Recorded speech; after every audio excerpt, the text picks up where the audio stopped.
Welcome back, boxing fans, to another great show with Sean on boxing. Man, this shit totally threw me off guard. When it says a fight in America is happening Friday night, I assume that is Saturday morning my time. But this shit started super fucking early, right? So that it literally was showing my time at 3 o'clock. So actually, when I was at work, I just saw that the fight card happened, and so I figured I would jump on and act as if I never saw anything, even though I do know the results of every fight that happened so far tonight. But regardless of that, it's well worth talking about. Obviously, I've been talking about this fight card all week. This is part of the Underdog series, which obviously Ring Magazine is going to be doing in 2026, where it's going to be all young up and coming fighters, right? Guys that show a lot of ability, but obviously they're trying to build them up and potentially turn them into superstars down the road. And this card is just sort of an opportunity to showcase a few of these fighters. Obviously, one of the guys on this fight card is a world champion, but because he fights at 112 pounds, 112 pounds, obviously not a lot of Americans are familiar with him anyways, in Anthony Olascagu, who's defending his WBO title tonight against Juan Carlos Camacho Rivera. But besides him, you got some really good young up-and-coming fighters in this card as well. Emiliano Alvarez, who I'm watching right now, fight Juan Garcia. Jameer Talley, who obviously I think fought earlier today. I didn't watch this. I just zoomed past the earlier fights. Jalil Hackett, who obviously people have been talking about quite a bit and had quite a bit of fandom in the U.S. market until, of course, he got beat early on, which had people sort of put the brakes on him. And then, of course, Justin Valoria, whose father was a great amateur and a great professional. One of Roman Chocolatito Gonzalez's best victories on his resume. But right now I'm watching that Alvarado Garcia fight. It's round 6. And so far, it's what you expect. 2 unbeaten fighters, both with good boxing ability. Obviously, both young. One guy's 18, the other one is 22. So for these guys, this is the kind of fight hardcore boxing fans always kind of praise, right? Getting guys like this in against quality opposition early on in their career. The UK, we see this shit happen all the time. Obviously, we saw Billy Joe Saunders in with Chris Eubank really early. We saw Daniel DeGale in with George Groves also very early. We saw Anthony Joshua versus Dillian White very early as well. And obviously, we're going to see Moses Atomu in with somebody probably in his level sometime soon as well. So those fights 9 times out of 10 end up being very good, very entertaining, very competitive, and it really kind of sets the table for their careers. Obviously, we saw George Groves go on and have a great career, right? James DeGale went on to have a great career as well. We ended up seeing Eubank have a good career. Obviously, never became a world champion, but nonetheless, still had a very solid career as a pro. And of course, Billy Joe Saunders went on to become a 2-weight world champion and got paid some big money and obviously had a good career, but lack of motivation kind of ended it soon. But so far with this fight, when I'm watching it, Alvarado's pretty good. You could see that Mexican fans would be excited by him. He's a good little pressure fighter with his jab and with his footwork. Obviously, these guys don't have the best head movement, neither one of them. So it makes for an exciting fight where both guys are landing shots. Alvarado just landed a real clean, nice right hand after being caught by a counter. Now, these guys are letting their hands flow. The one thing I could say about Alvarado, nice uppercut, Alvarado. He doesn't have the fastest hands, but you could see he's got a very good boxing pedigree, right? He's got many tools in his toolbox. I don't know if you guys have watched this fight card. It was on DAZN today. If you didn't see it, you can obviously jump on right now. It's obviously right there, free on DAZN if you're a member of DAZN. And I am looking forward to the 3 main events, specifically Jalal Hackett and Olascagu defending his WBO world title. Olascagu obviously is very well known because he's a guy that currently works out and trains with Junto Nakatani. So based on Junto's success, Alaskagu obviously gets quite a bit of push as well. And you got to like the way they're doing this card. It kind of throws back to what they did back in the day. You got a DJ playing. They got kind of graffiti. It's a smaller venue, a little more intimate. They got some old Pontiac cars there to build the atmosphere for the whole show. And these small kind of shows, they're great to go to. Obviously, super entertaining, right? Not too big, but with really passionate crowds that are just hardcore boxing fans. Garden Snake Mentality. Did you watch this card today? The Underdogs card on the zone, part of the build-up for the Bud Crawford Canelo Alvarez pay-per-view fight, or not pay-per-view, but Netflix fight. This is Roman Gonzalez versus Hector Robles. Huh? No, it's not. I'm watching the Underdog series, which is part of Ring Magazine's new series of building and boosting up young up-and-coming fighters. Here, let me just show you right now. Here's the card here. Obviously, right now I'm watching Emiliano Vargas, the undefeated kid, versus Juan Garcia, another undefeated fighter. And later on, I'm looking forward to Jalil Hackett and, of course, Anthony Alaskagu. This card already happened. It started like super early in my time, which is crazy, which I don't know what that would be back in the U.S. time. It was like 3 o'clock my time, which would mean 3 in the morning in the U.S. I mean, obviously it's Vegas, so I guess it's not 3 in the morning. It would be, I don't know. Like, it confuses me because I didn't expect to be sitting at my house at 8:30 and find out that I just missed a card that I thought I was going to be watching tomorrow morning. But it's a fun fight so far. This fight between these two guys, it's a fucking banger, man. Obviously, I think Alvarado is going to take this fight, but Juan Garcia is game. He's throwing as good as he's getting. The problem is he ends up finding himself against the ropes a lot, and he's taking quite a bit of beating, quite a bit of swelling under his eyes, a little bit of blood from his nose. For Alvarado, this is a good performance. He's also a switch hitter. Oh, I just noticed that. He just switched. Look at him. The savvy fucking southpaw switched into orthodox. Yeah, it's on DAZN right now, so, feel free to jump in and watch it. What's going on with the Roman Gonzalez Hector Robles fight? When is that fight happening? Is that today as well? I know that Roman was fighting at home against a mediocre type of opponent, but, I didn't think there would be really any way to actually watch that fight. What do you think of Canelo Bud press conference? I didn't see the press conference. Boxers bore me for the most part when they talk because usually they don't have anything fucking to say. So I watched the face-off, and that's the only thing I watched.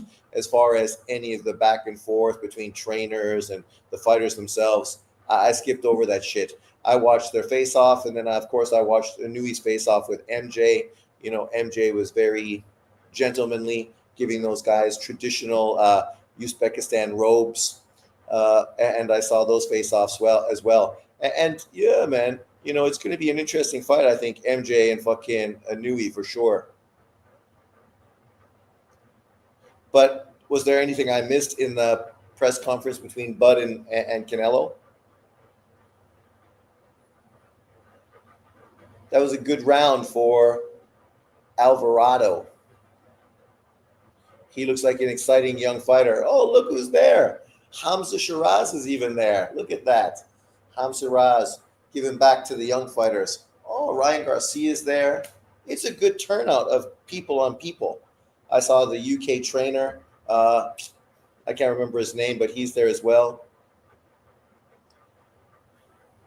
It's good to see such a big turnout for such a, small event. Obviously, this isn't the main event, so you wouldn't think that so many big name people would show up, but I guess they got some free tickets to go there, to showcase themselves, be interviewed like this. Hamza Shiraz right now.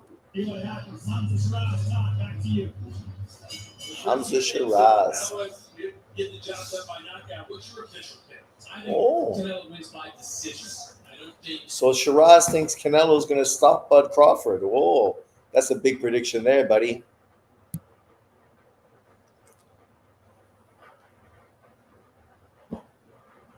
But this fight's pretty good. This is the problem with a lot of boxing fans now.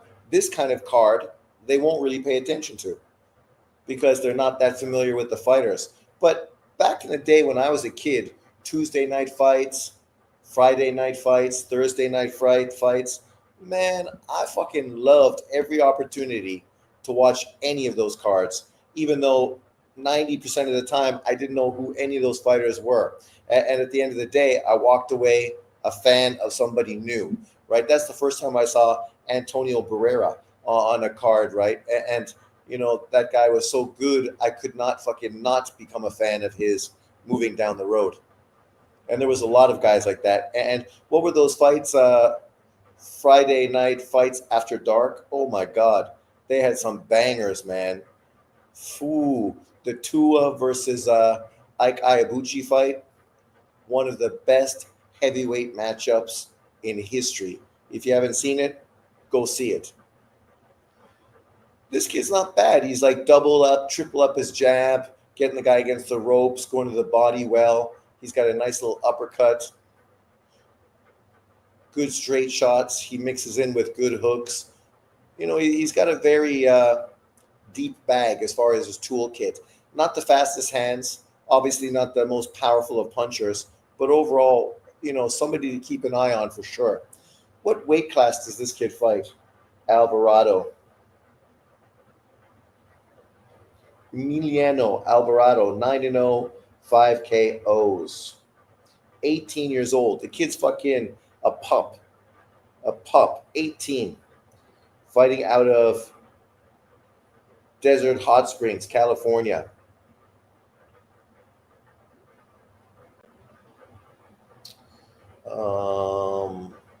Come on, people. I'm trying to find the specifics. What weight class is this fight? Kid's 5'8", so he's not that small, but still doesn't tell me fucking the weight class. What's going on, man? I hate somehow that it becomes so difficult to figure out what weight division a fighter's in. Super bantamweight. What's up, Wayne Evans? What's up, aircraft carrier? Who's the pup? This kid, Emmanuel Alvarado, the kid that's part of that Underdog series that Ring Magazine is going to be putting out in 2026. Obviously, this was their prelim fight card for the Canelo Alvarez Bud Crawford fight, and this kid's not bad. Obviously, the fight already happened, so if you saw it, we can chat about it because I already know the results. But it started at such a weird time in Taiwan, 3 o'clock in the afternoon. Machado, you're changing your name again. So did any of you guys watch this fight card today on DAZN? Anybody? Because it's free on DAZN. And it's a good little card. Like, this is what Ring Magazine is going to be producing a lot in 2026. These up-and-coming young fighters and putting these underdog fight cards on it. So I think it's going to be fun. This wouldn't be bad series to put on ESPN, right? If they could do something like that. Sean, who is the brain behind Turkey Good Matchmaking? I'm not sure who the brains behind it is. With this card, I mean, the matchmaker is Steve Bash, but I'm not familiar with Steve Bash. Let me know if you guys know him. I know mostly the guy that has worked with Top Rank, who's renowned as one of the best matchmakers in the sport. But this kid, Steve Bash, I'm not familiar with him. But this fight is quality. 18-year-old versus 22-year-old. The 22-year-old looks really good. When you think about, the 18-year-old looks really good when you think about the fact the kid's just 18. In 10 years, he's going to be in position that a lot of these top contenders are in right now. And obviously he's going to have accomplished something or been exposed by that time. Have any of you guys watched this? Come on, people. Did anyone watch this fight card on the zone today? If you haven't, check it out. Right now, we're in the final round of the Alvarado Garcia fight, round 6. I think it's going to be pretty easy work as far as the scorecards. Actually, I could tell you because, as I said, the fight card already happened. So the scorecard is already fucking on the computer.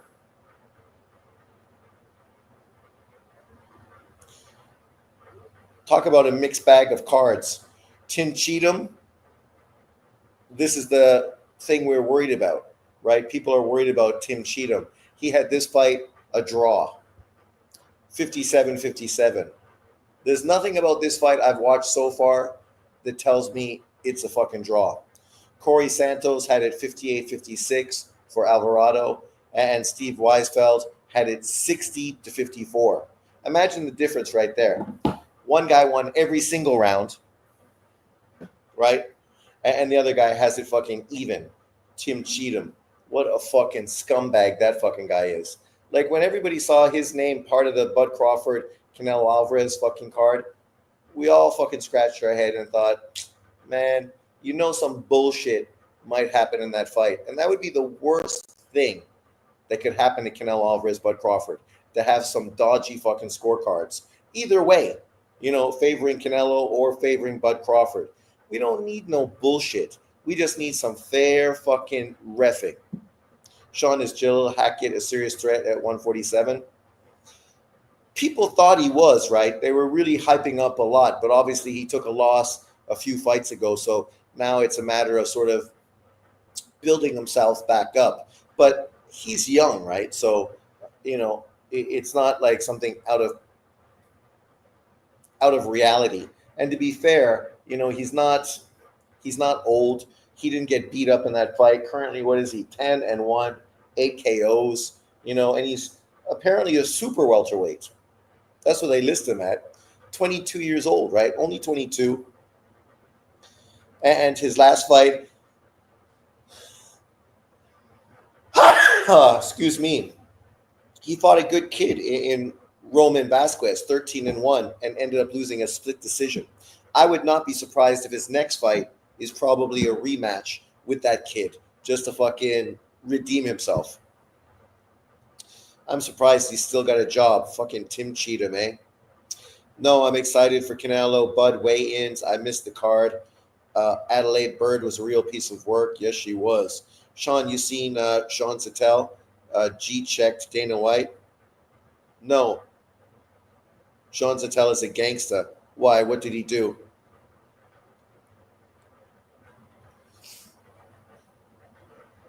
Today's fight is not a rematch. Today's fight, he's in with a new opponent. But I would not be surprised, coming off of his first loss, to get a win today to bounce back and try to redeem himself with a victory next fight. Today, he's fighting a guy, Elijah Vines, who is 8-0, an undefeated fighter. Just, so a quality opponent nonetheless, but obviously stylistically, Sean pressed Dana over the Ali Act. See, but this just shows you what a scumbag Sean Sattel is. Because why hasn't he fucking pressed the PBC over the fucking Ali Act? Because the PBC's been breaking the Ali Act from fucking day one. They not only promote the fights, but also fucking manage the fighters. Al Heyman is the manager, and he's also the promoter. He just gets figurehead fucking promoters to put their name on the event. But everybody knows it's fucking Al Heyman's event. It's Al Heyman's event, and he fucking has the contracts for the fighters. Literally, he's breaking the Muhammad Ali Act. So, like, now these people pointing fingers at Dana White, it's just hypocrisy, right? It's like the same thing we see with the Democrats against the Republicans. Everything they allowed Obama to do, now they're critical of fucking Trump for doing the exact same fucking thing. Because these people are just fucking liars. I mean, and to be fair, Zitel's always been anti-Turki al-Sheikh, and this is a card based on Turki al-Sheikh, so it's no surprise that he's fucking pushing his bullshit. But,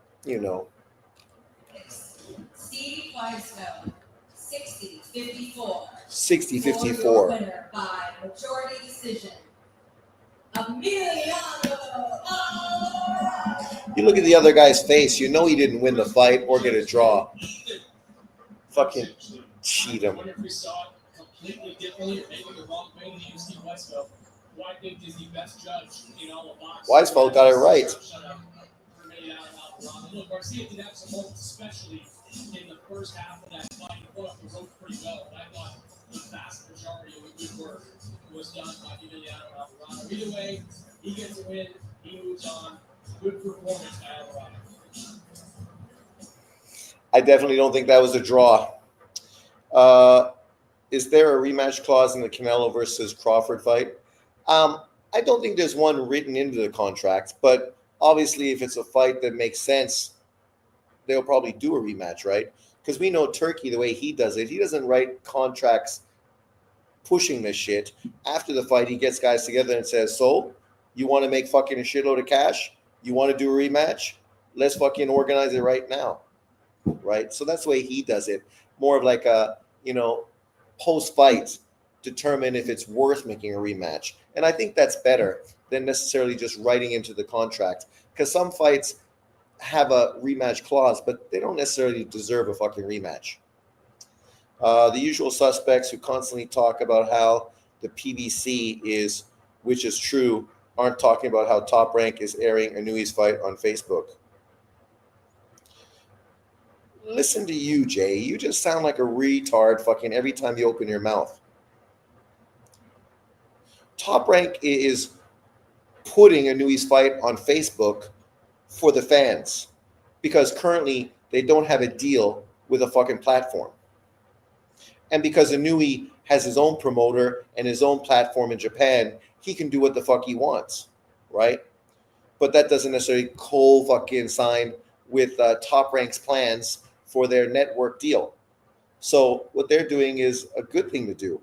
They're giving boxing fans an opportunity to watch this fight on fucking Facebook. What's the issue?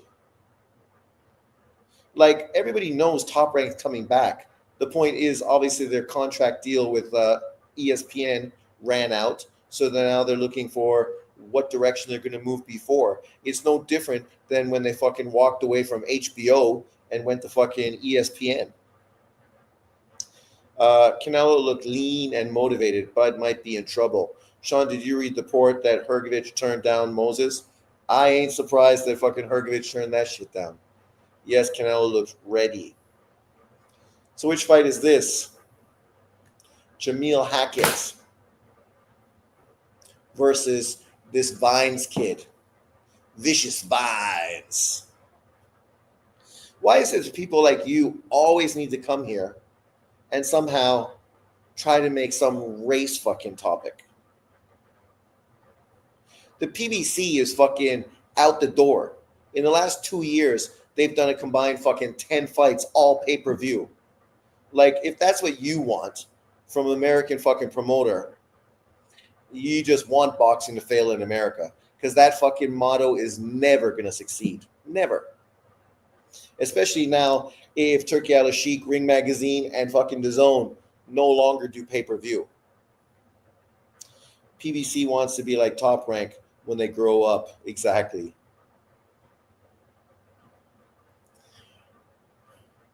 Here comes Jamal Hackett. Describe his style. Well, he likes playing games. That's the way he's coming out a lot. He likes playing games. He keeps that shit a little bit high. He's a ball power. He doesn't really come down. But that's what makes him exciting. He has the power. He takes a good shot. He always doesn't front knock out. I mean, this shit is exciting.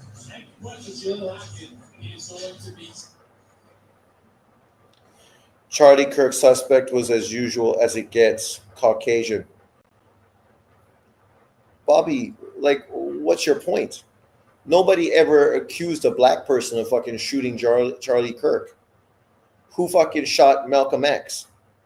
A fucking black guy. So what's your fucking point? Like, the person that shot fucking Kirk probably isn't the guy that's getting arrested, to be factual. when they're trying to talk about this being fucking transgendered, that's all fucking a cover, all a cover job. He was assassinated because he's too fucking effective. And I don't know why a guy like you, Bobby, would be sort of happy that Charlie Kirk got fucking killed. He ain't a racist. He didn't say anything fucking the majority of black Americans fucking don't agree with as well. He ain't down with fucking the transgendered movement. Most black Americans fucking ain't down with that shit either. Most black Americans aren't down with fucking abortion.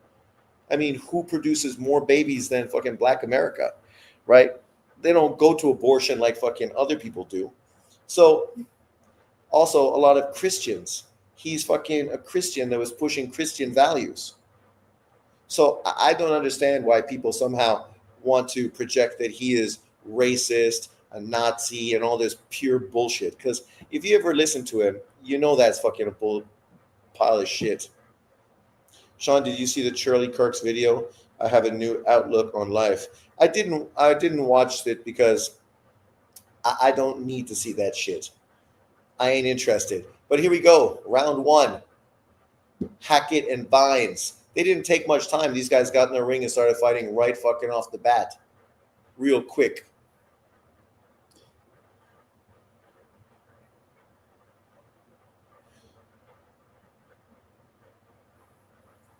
Obviously, you got an undefeated kid in Bynes against Hackett, who was a really hyped up American fighter. Oh, just took a crisp right hand. Hackett did. Lost a close fight in his last fight, split decision. But you can't really hold a loss against a young kid. He's only 22 years old. If you take on legitimate opponents, sometimes you're going to struggle stylistically, right? Now it's all about how he bounces back. Is he going to come back, beat this kid impressively, and then rematch the guy that beat him? Because the welterweight division definitely needs some fucking stars. And it wouldn't be bad if Hackett was one of those guys, along with guys like Norman, Ryan Garcia, Haney. The more merrier. That's a nice short left hook by Jaleel Hackett on the inside. Real short.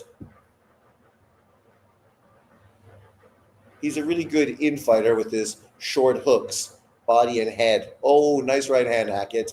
Woo!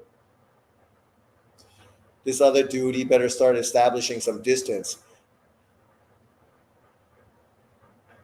He's trying to fight Hackett's fucking fight. I don't know if that's going to be the best thing for him to do.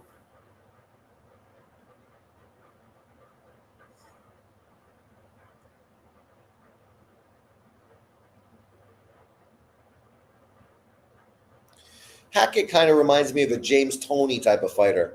Obviously, right now he's real young, but I could see him developing into a James Toney type of infighter, sliding off those fucking shots and countering, right? A dude that really likes the inside game. Not the fastest hands or the fastest feet, but real comfortable on the inside with both hands. He kind of got that James Toney look about him too.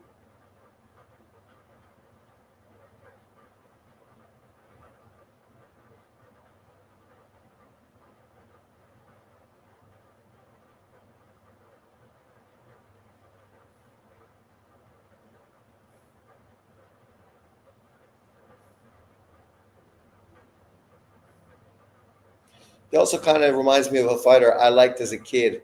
Aaron. What the fuck's his name? Aaron. Oh. Well, I can't think of that kid's name. Aaron something.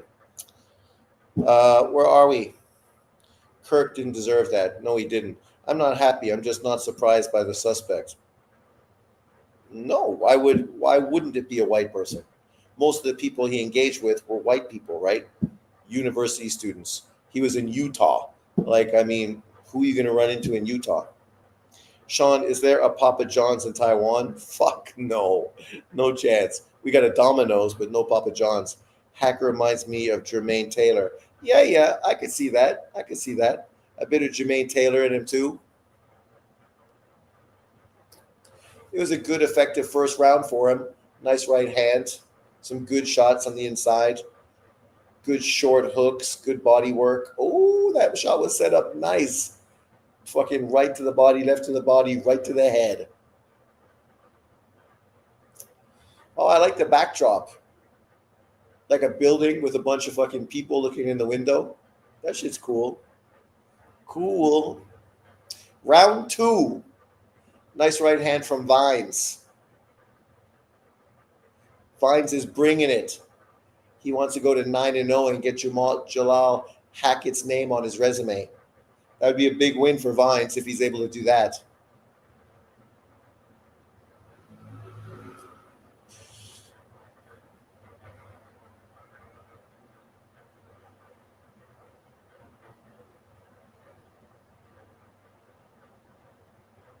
He definitely fights on the inside a lot more like James Toney, though, than Taylor.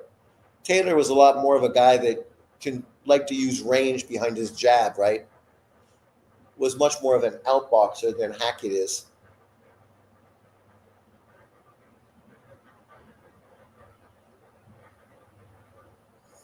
Oh, Vines is bleeding from the nose already. Good fucking combination from Hackett. That was like an 8-punch combination. Oh, left hand drops him on his ass. Talk about being overwhelmed. Vines is definitely being overwhelmed. Hackett hasn't had much more fights than him, but you can see he's just a much more seasoned fighter. That kid's eyes are already fucking not looking good. A lot of time left, minute and a half. You don't need to get too crazy, Hackett. Hit the body, set up the shot.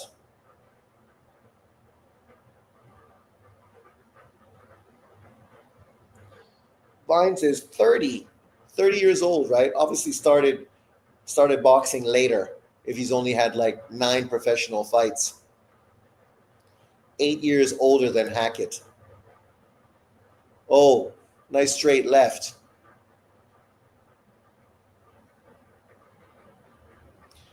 Jalil Hackett's a fun fighter to watch. Aggressive, throws a lot of punches. Oh, nice hooks to the head. Good work to the body.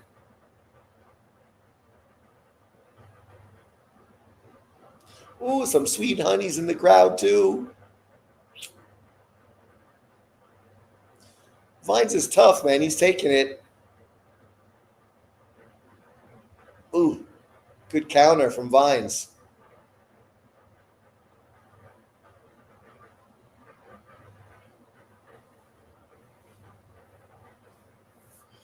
This is a fun fight.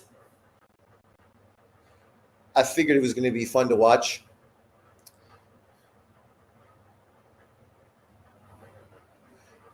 Rounds over. Jalil Hackett with the ass kicking. Bacon and Eggs, what's up, man? They have Charlie Kirk Shooter in custody. I saw that. Besides the Utah Jazz player, are there any black people in Utah? I think there's some. Not Aaron Pryor. No. A different Aaron. Sean, when were you in Canada? Did you prefer Domino's, Papa John's, or Pizza Hut? Do we have a Papa John's in Canada? I don't know if I ever ate Papa John's. I saw the commercials, obviously, but I don't know if I've ever eaten there. I would say I preferred Pizza Hut. Jill Hackett called. We have Pizza Hut in Taiwan as well. Jill Hackett called out Devin Haney. Haney didn't respond. Is that a duck? No. Devin Haney already got a world title fight. Why would he be looking at fucking Jalil Hackett, a guy that got beat by an unknown Mexican fighter? Like, let's be honest. That kid hopes he could get a big name, but he already got beat, man. He got more work to do. He should go back and beat Vasquez in a rematch. Round 3. I don't think the ref is going to let this fight go on too long. Oh, big left hand from Hackett. Good jab. Big right hand. Well, I don't know if that uppercut really dropped him.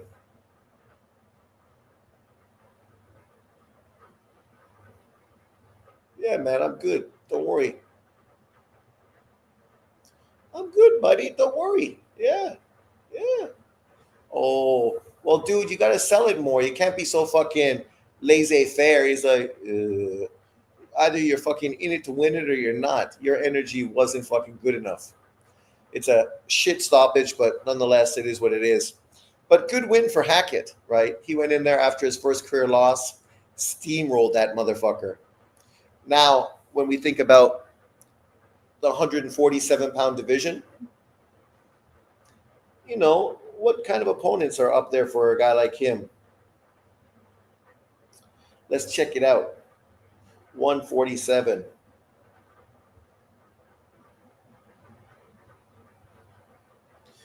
Like, obviously, he'd be thinking about somebody in the top 25 right now, but you could fight somebody lower than that. Hackett's not ranked that high. I mean, if you throw him with a guy like fucking Michael McKinson, Rashidi Ellis, Abel Ramos, David Avician, yeah.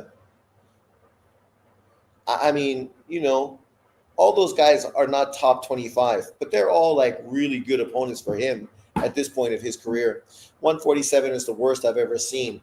Yeah, but there's a lot of opponents there. Like when you look at this, you got Delonte Johnson, Julian Rodriguez, you got Harlem Eubanks, Nicholas Flaus, all in the top 30. Then you get to the top 25, Stanionis, Brandon Lee, Barrios, Yelenusioff, Garcia, Ramirez, Romario, Jusioff, Rocha, Santillan, fucking Karen, Raul Curiel, Solomon Sissoko, Mbenge, Catterall, Crocker, Polanco, Paro, Norman, Haney, right? It's not star-studded, but there's a lot of opponents. Yeah, Harlem Eubank is not elite, but for a kid like Jalal Hackett, Harlem Eubank, if Jalal Hackett was willing to go to the UK, he could probably get a career-high payday taking on fucking Harlem Eubank. And it's definitely a winnable fight. So Lewis Crocker beat Paddy Donovan. Did that fight happen already? Oh, no, not yet. I'm just saying, there's a lot of good fighters in the division. Maybe not world beaters, but... The queen of violence, Sergio, I love it. Yeah, of course, but Catterall, stylistically, he's never in a good fight. Ladies and gentlemen, here inside the underground, referee Tom King shuts this battle down at 33 seconds of round 3. Too early. By technical knockout, Jaleel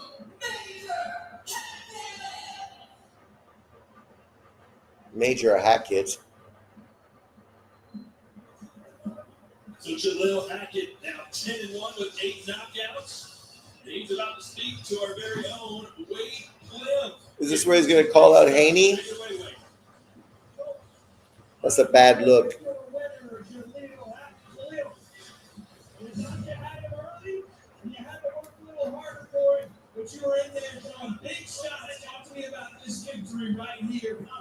Well, he's definitely fucking negative, that's for sure. I want to thank my team, my dad, my coach, Coach Kenny Ellis, all the guys in my gym back at home, Underdog Boxing Gym, Coach Rico, Coach Jonathan, all of them. He got some bad scarring under both his eyes. I took my first loss. I'm trying to, it's okay, let it out again. I took my first loss in December last year. I was supposed to get the rematch in March. I got injured. Bro, people talk bad about me after that shit, bro. They just wrote me off. So it's like, to get back here, even this, lead up to this. They say you fucking got 8-0, we're going to beat you. You're going to be working at Walmart out in this fight. I was like, no, bro. People are cruel. That's hard, bro. Jill Hackett. Sensitive kid. You're not going to work at Walmart, sir. That right there was a hell of a performance. Walk me through it. We started out looking for the big shots. It felt like you guys got to work early. You had to work a little harder going through the fight, but you found that off switch. What did it take? What was the difference? I went into the fight saying, if I ain't dominate him or stop him, I wasn't gonna be working at Walmart, but I wasn't gonna be fighting no more either. I just told myself, I said, I'm not worried about his record. I'm worried about him. I just knew he was not better than me. And I just had to come in here and show that. And that's what I did tonight. You absolutely did. Look through this lens right here to all the people, not the ones that doubt, but all the ones that believe, to this crowd here in Sin City, Las Vegas, that are your supporters on the underground. Tell them you'll find mercy tonight. Hey, man, everybody who stepped up me through all this, I appreciate y'all. If you switch sides, stay over there. We're looking to take over 154. Abashi just beat old boy for the intern WBA. I need that. Xander, you got WBO. I need that. I'm on there to hit me for it, man. So, back in the gym Monday. Well, shit, today Thursday. I thought I was getting the gym Friday. I fly home tomorrow, so I put them in every Friday. Confrigo goes down, I see y'all tomorrow. He says get home in the gym tonight, get home at Underdog. Folks, give it up one more time. Your winner, Jaleel Hackett. Love the emotion from Jaleel Hackett. Don't need to bad now for Walmart, over $2 million. Well, people are evil, man. Telling the kid his career is over.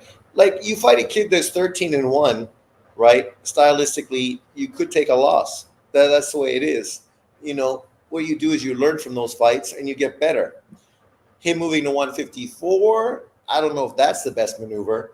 I think there's more titles to be won at 147 for him, but obviously he must feel he'll be better at 154. Maybe he was struggling to make the weight, and it's good to see that he's trying to get that rematch with that kid. Jaleel has a fun style. He does, man. He's a fun fighter. Obviously, he gets hit a bit too much because he don't move his head very much. But offensively, he's a good fighter. He could learn a little bit from James Toney on, fucking rolling with those punches and countering. Pull and counter. Oh, look at that. We got the dancing people on stage. Next fight is going to be Brian Valoria's kid. I don't know if he's as good as his dad. Probably not. Most of the time, these kids never fucking end up being nearly as good as their fathers. But Jack Catterall versus George Kambosos, who's worse? Kambosos. Kambosos is definitely worse. Catterall has the uglier style, but he's a better fighter.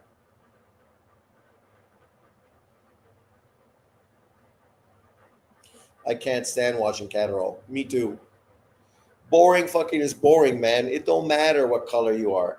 Mexican, Asian, fucking European, fucking black. If you're a boring fucking fighter, man, you're just a boring fighter. Like, people can respect you as being a quality fighter. Like I just said, I think he's better than George Kambosos. If they fought, I'm confident he'd beat Kambosos. But it doesn't mean I like watching him fight. Stylistically, he's still boring as fuck. Not sure how people think Shakur beats Tio. Shakur went life and death with Zapata, who's less explosive and defensively as good as Tio. Tio has far more physical talent and is more proven at the top. Well, Evan, you might be choking on those words, my man. What's this girl? And two, here we go. They really try to push that fucking stylistic feel, eh? Bitch got some crazy fucking Miss Frankenstein hairdo. 13-1.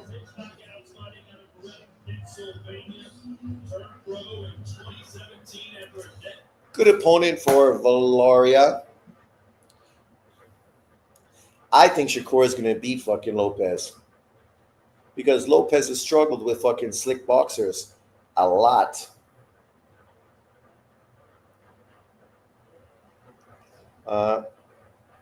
Shakur is not a defensive savant.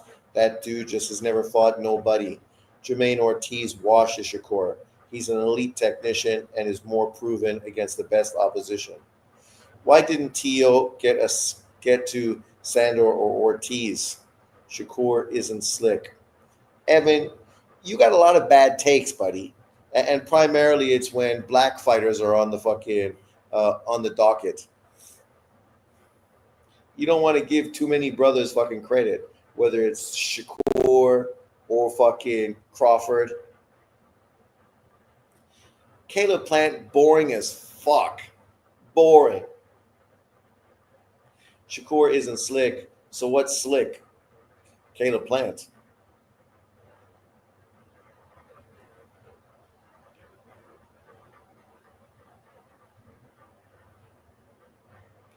Brian Valoria. There's a good little card this weekend as well. From where's that card from? Saudi Arabia.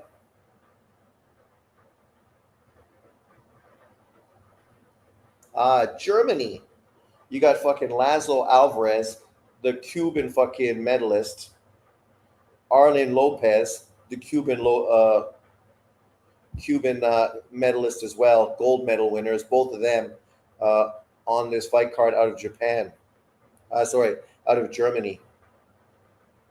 Undefeated Uzbekistani fighter as well, who's faced in Japan. I mean, fuck, why am I saying Japan? Germany. Paul Wall, undefeated German fighter. Arnold Kagai is on this fight card as well against Libreel Solis. So it's pretty good, man. Solid fight card. Laszlo Alvarez, Arlen Lopez, Paul Wall, Kagai, fucking a Uzbekistani fighter. I don't know about the guys under that, but I think I know that guy. Yeah. This dude as well. Undefeated fighter. Italian. He's ranked pretty high, but obviously been in with minimal opponents. Plant versus Benavidez was a war, no? Well, it was an ass kicking where Benavidez was kicking fucking Plant's ass and Plant was trying to survive. The black boxers today get credit for doing the bare minimum and never fighting nobody. Well, they get that credit from black boxing fans, right? Who are using fucking tribalism to support their own fighters. So yeah, that's true. But Tank, Shakur, Keyshawn are touted as future Hall of Famers, and they fought no one. Well, to be fair, Keyshawn Davis did a lot in a short period of time, won a world title early, and unfortunately he just botched it because he was in position to really be the figurehead for fucking top-ranked boxing. Perfect style, right? Versatile boxer puncher with good defensive skills, but we have to wait till he bounces back because that was a boneheaded fucking maneuver he just did.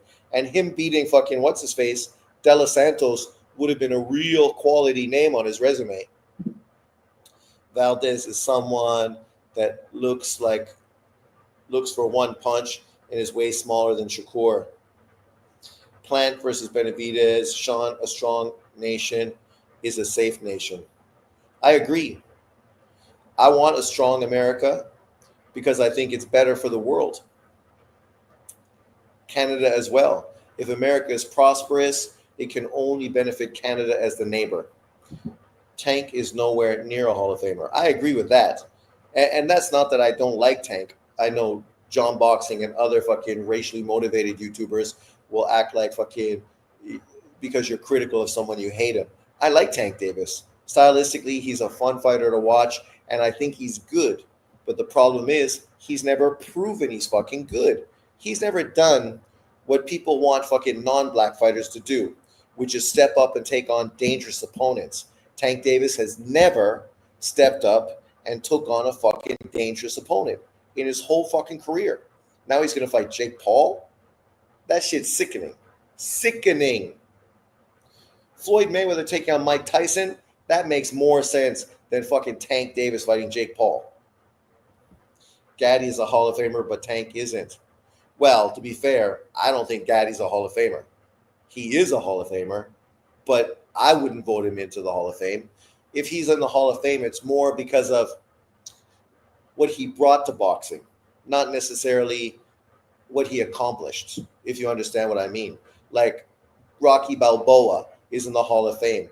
He's not real, but he's in the Hall of Fame because of what he brought to boxing. If Tank is the Hall of Famer, Rolly Romero is probably one big win away. Fuck me. You might as well just put everybody in the fucking Hall of Fame. Imagine Rolly beats Pacquiao. Fucking, yeah, you beat a fucking 50-year-old. Congratulations. Like, if Rolly wants to do something, he should fucking fight Mario Barros for that WBC fucking title. Like, that would be legitimate. People could fucking understand that fight because well, I mean, we understand him fighting Pacquiao because he's trying to get the bag and he knows he's garbage. And the first time he steps up to face a real fighter, he's going to get beat. He just got the best win of his career against fucking Ryan Garcia. Valoria, kid's pretty tall for the weight class. Definitely not like his dad, who was short, fucking midget ass motherfucker. Not that I'm hating. I'm just pointing out a motherfucker was short. Yeah, Valoria, 7-0. Sorry, 10-0 with 7 KOs. His resume, not great, but obviously he's a young kid still, only 21, 5'9" southpaw, super featherweight. So height-wise, reach-wise for the weight class he fights at, a lot of physical attributes, right? The question is, does he have real good skill sets?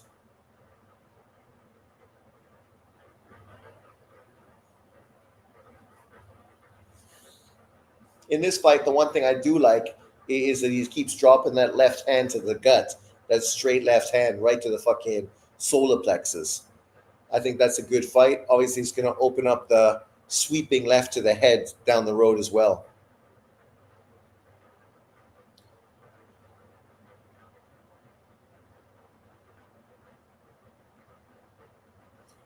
Good jab, no head movement. So getting hit too much. But when you think about him stylistically, he looks like he's a better overall boxer than Ryan Garcia, but doesn't have Ryan's left hand.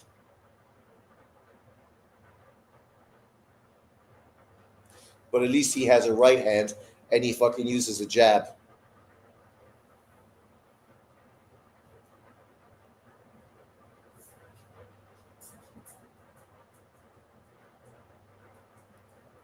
Nice left hand. Just like I said, the sweeping left right to the chin.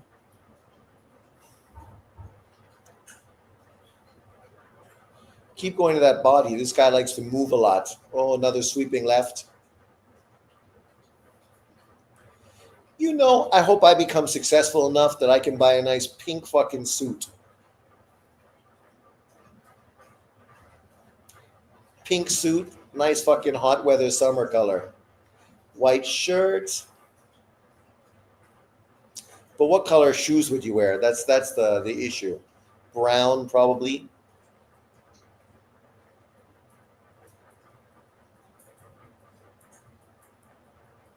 Yeah, Valoria gets fucking hit too much.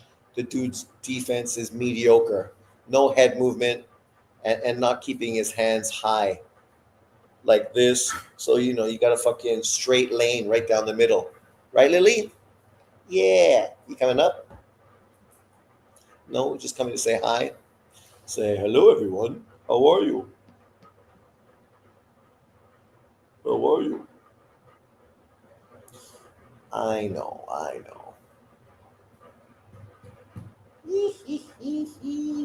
It's a good day. Good day to be a dog. I was walking home from work the other day and I saw a golden retriever across the street from my fucking work. Man, what a beautiful dog. I just saw someone in the crowd with a pink suit. Shit looks dope.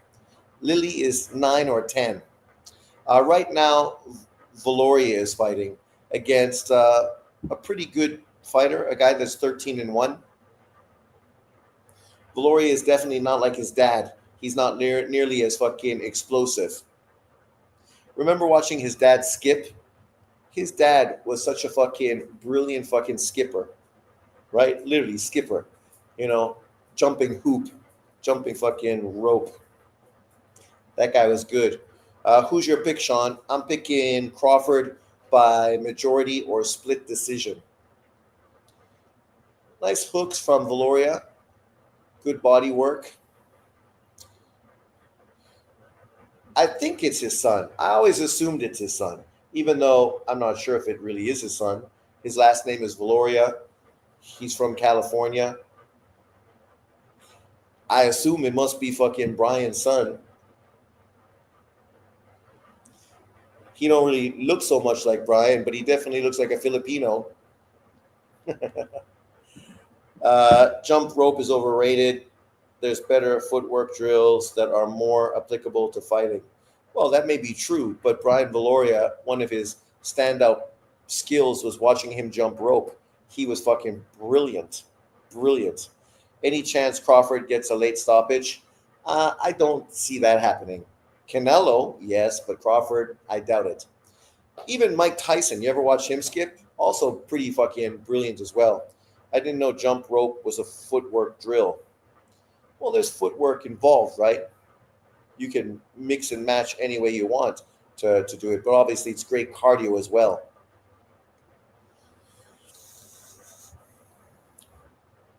As far as this fight, Valoria looks pretty dominant. The other kid's experience, though, he must be like 30 something.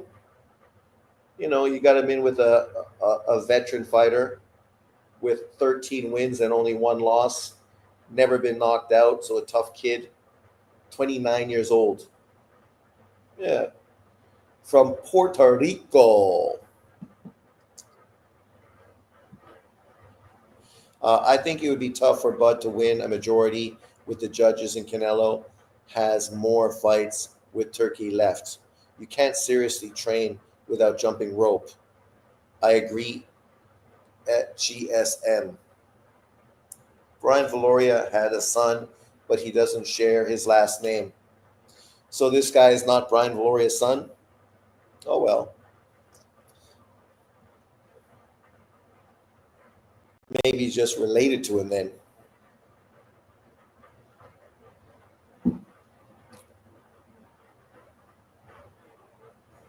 I thought I heard Brian's name mentioned when they talked about Justin Valoria before. Let me ask my favorite secretarial assistant. Is the boxer Justin Valoria related to ex-boxer Brian Valoria, U.S. Olympian?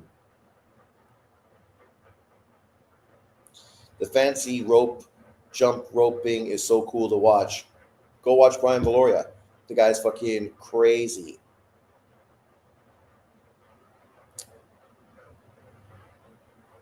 Yes, boxer Justin Valoria is related to former world champion Brian Valoria. Brian is Justin's uncle. Okay, there you go. So, like I said, not his son, but related. I knew there was a connection. I just assumed it was his son because age-wise, it makes sense. And the fact that he's getting such a push in the U.S. market, also figured that he must have some ties. Devin Haney's there too. Look at Devin. Shouldn't you be training? That's crazy. This is something that we never seen in the sport of boxing. And I'm happy to be here to witness it. And this is the new age of boxing. This is the new age. It is. It's the new age. And so are you, by the way. You're coming up to fight. What's with all the fucking gold teeth, man? And the message to the people at home for November 27th. Yeah, this will be my third division. Third division, that opportunity. God willing to show up. And I'm happy to fight another champion, like the guy that is the best of the team, weight class of mine. Wow. He's only the best because Boots left. Appreciate you having time. Back to you. First thing that fight's gonna look Oh, going up to 147 and taking on arguably the biggest puncher in that weight class is impressive. You know, the fight's on DAZN, yeah. For a lot of things, but in each weight class, he has fought the guy that's at the very top. So Lomachenko at 135, Regis Prograis at 140, and now you got him in with Brian Norman at 147. I absolutely love that fight in all. Let's be fair. Brian Norman was not the guy on top of 147. That was Boots. And fucking Regis Prograis was definitively not on top of the 140-pound list. And even Lomachenko, you could question if he was on top or if it was fucking Tank Davis rightfully, right? I'm not saying Loma wasn't. That was probably the most honest fucking take, but there's an argument for Tank Davis. So you could say Devin Haney has never fought the best fighter in any of the 3 divisions he's been in. Grills look so stupid. Well, especially when it's just all in the back. You spend all that money for teeth no one can see, and then just keep the front ones white because you know it fucking looks ridiculous otherwise. Yeah. Can't wait for Tio to smash Shakur and stamp himself a Hall of Famer. Tio beat Loma when he was pound for pound, then beat Taylor when he was pound for pound, and will beat Shakur next. Shakur got no business being in that list.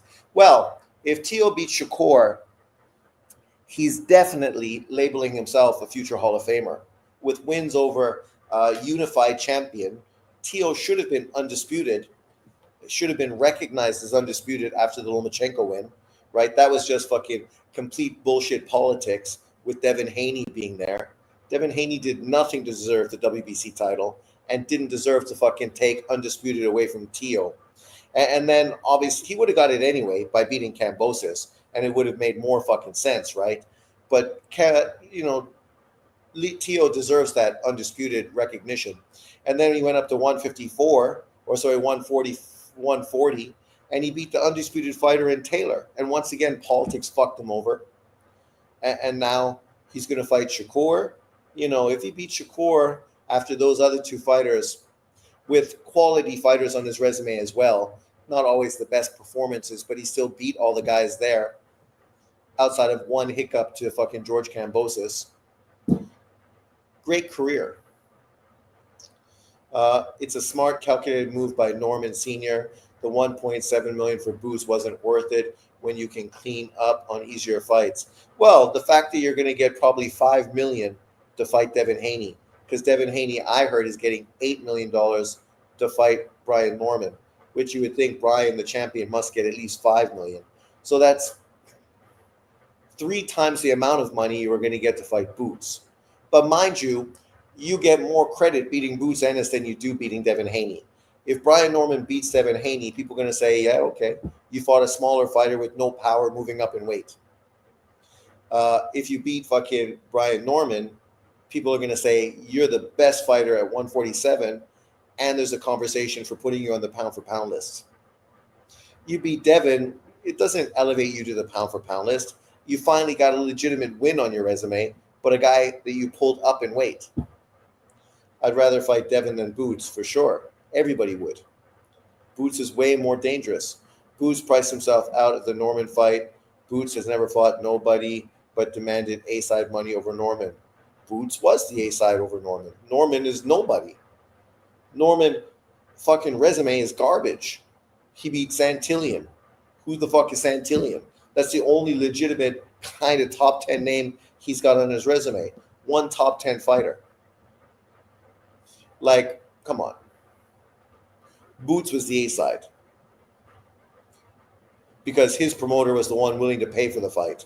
Top Rank wasn't fucking offering anybody the fight. Top Rank wasn't trying to fucking offer Boots Ennis the fight on their platform. Come on. I mean, and this is nothing against Norman. I think Devin Haney and his father are taking a calculated risk. They see that Norman literally has never fought a slick fucking fighter, right?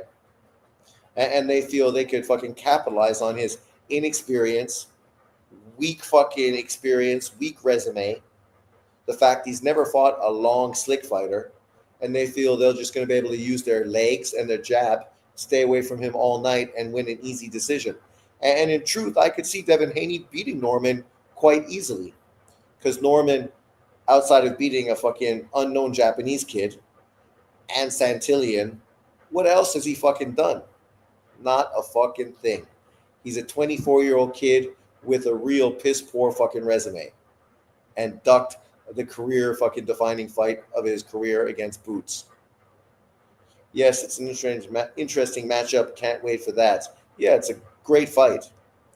And I'm kind of at this point leaning towards Haney to win.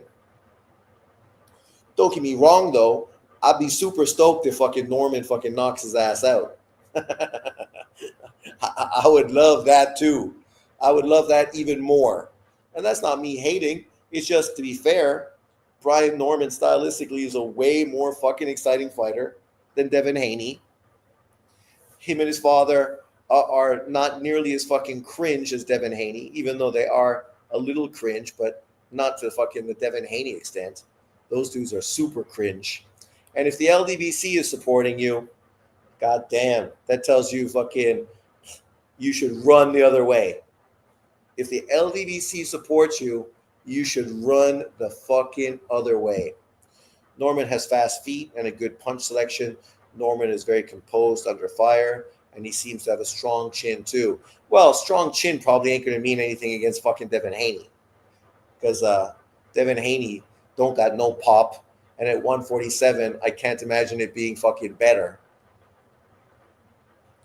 But I expect Devin Haney to kind of fight Norman the way he fought Ramirez. Boring, safe, and to get the win. And people will say, you're garbage, you're boring, you're shit.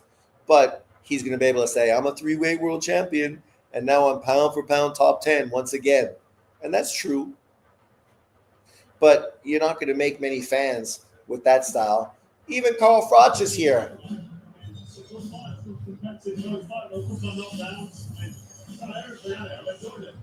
It's been great to see. You know what I'd like to see though, Carl? Is you in the ring with Darren Till. That's what I want to see. You back in? Froch versus Till.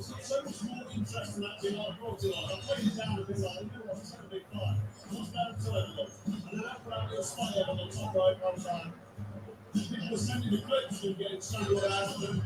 They don't mind that. And I'm like, is he stupid or afraid? To be honest, this fight makes sense. The second it makes sense. But for me, it's an easy fight. What else in my head? But I think I'll get behind the jab. I'm walking on to a shot, fucking out of that.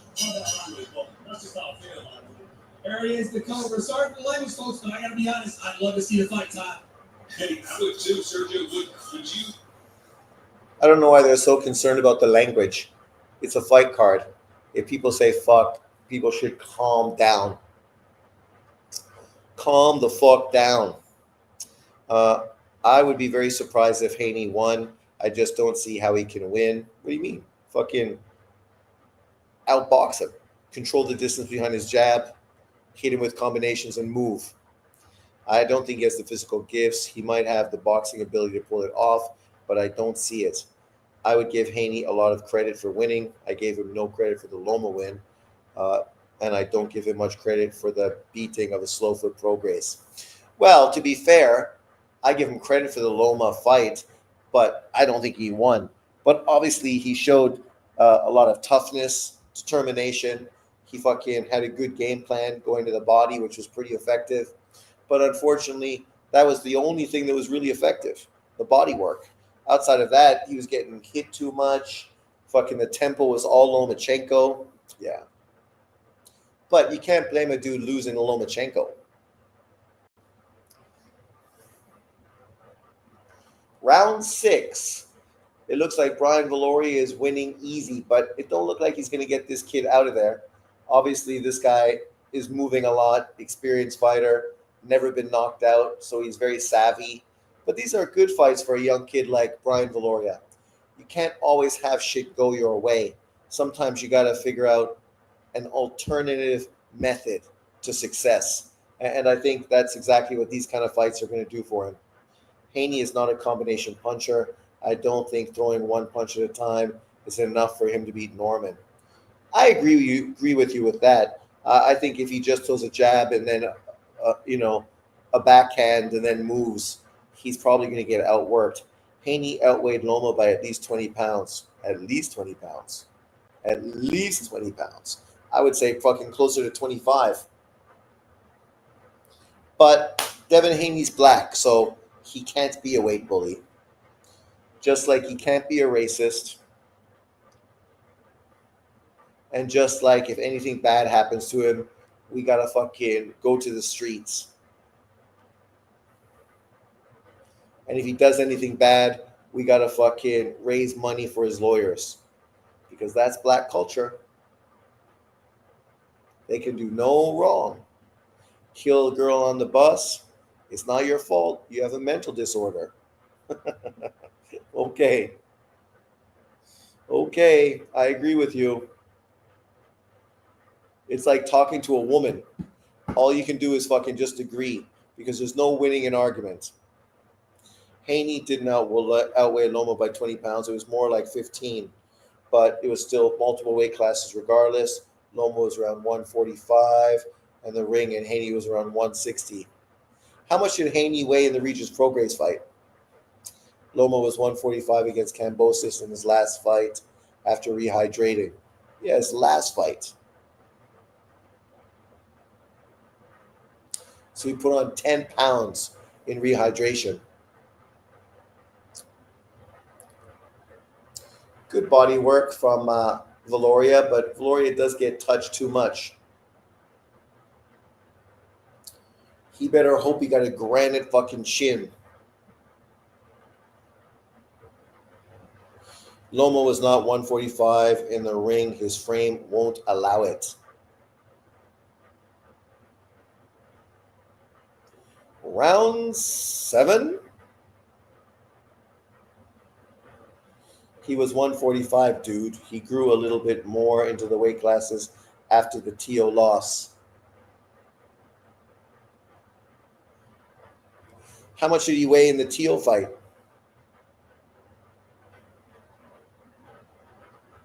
I wish they would tell us same-day weigh-ins, but unfortunately, boxing is so corrupt, they don't want to tell you those numbers because sometimes it's going to be so outlandish when you see a fighter 25 pounds bigger on fight night, and people are going to say, there's no weight bully, they both made the weight. Yeah, okay.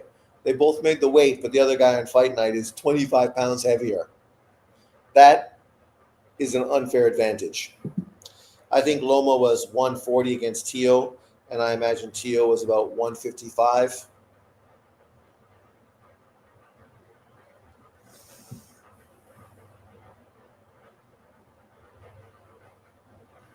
I'm looking forward to the next fight.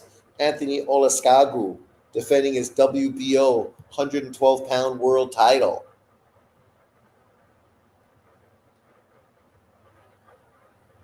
Because every time Olaskagu does well, it makes Ken Shiro's resume that much better, right, John? You got to hate all these dudes that Ken Shiro beat that are currently world champions, adding to his fucking legacy. Just like when Stephen Fulton beats Oshaki Foster. That shit's going to fucking age Inouye's resume really well. Just like Canelo aged fucking Floyd Mayweather's resume very well. I must have missed it. Loma seems way too small to get to 145. I'm a small guy myself, so I know how hard it is to put on weight. Well, especially you make a weight. Like you think about guys like Floyd and Pacquiao. How much weight did they put on when they were fighting? Because those guys, like they said, Pacquiao, you know, he never really was a 147-pound fighter. It's not like he came in and was at like 155 on fight nights. Floyd, I imagine, is similar. Tio has a larger chest, calves, shoulders, biceps, and waist, like me. Loma competes with an elite fighter, giving up every physical disadvantage, and these black tards have the nerve to call Loma a hype job. Well, those guys were literally calling him a hype job before he made his fucking debut because they were so afraid he was going to live up to expectations and be the great fucking fighter in boxing, which would ruin all their fucking racial narratives. Which is why they don't want to give Luka credit. They don't want to give the Joker credit in the NBA. They don't want to give Caitlin Clark credit in fucking the W. Loma was rehydrating to 138 at 126. He didn't put on any weight up until he lost to Tio. Loma looked 140 against Linares too. Well, he was definitely smaller than Linares, but he still landed that great fucking left hook to the body. Round 8 is coming.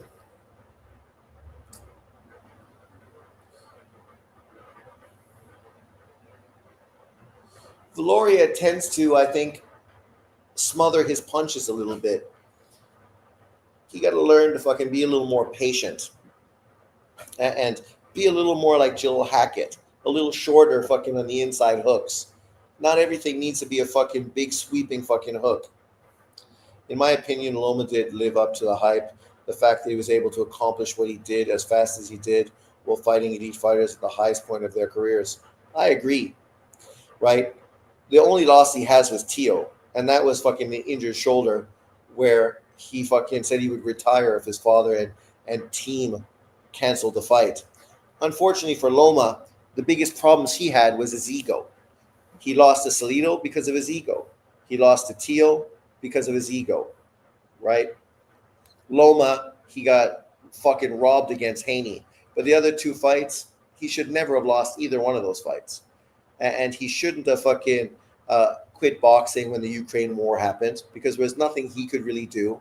The best thing he could have done was fight to fucking put more money and more fucking media attention towards his hometown, right? As opposed to walking away from the sport and now being fucking out of the spotlight where you're no longer able to really help anybody.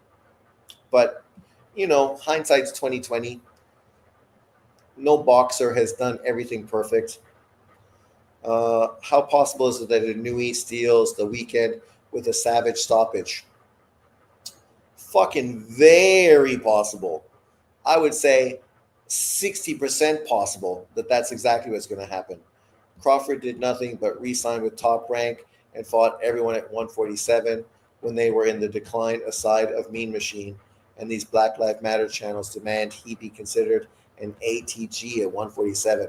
Once again, Evan Deere, you fucking are twisting the narrative. It's not his fucking responsibility to go fucking cross over and sign with the PBC.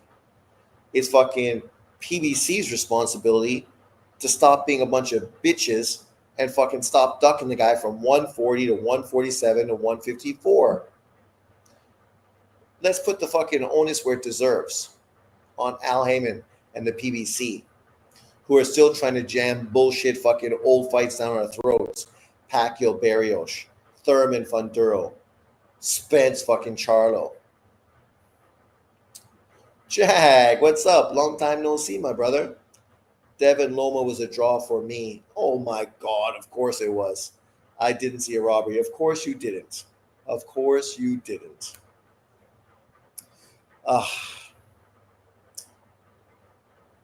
There's no way in hell Devin Haney won that fight. And to give him a draw is basically you fucking protecting him. That's it. Because when I score fights, I purposely fucking score against the fighter I support, right? So that at the end of the day, I know if my fighter won or lost. I know Golovkin beat Canelo the first fight. The second fight, I could say it's a draw. I know Lomachenko beat Haney. I know Kovalev beat fucking Ward because I was giving close rounds to the fucking opposition. I wasn't giving every single conceivable round to the fighter I like. I was doing the opposite. I give swing rounds to the other fighter.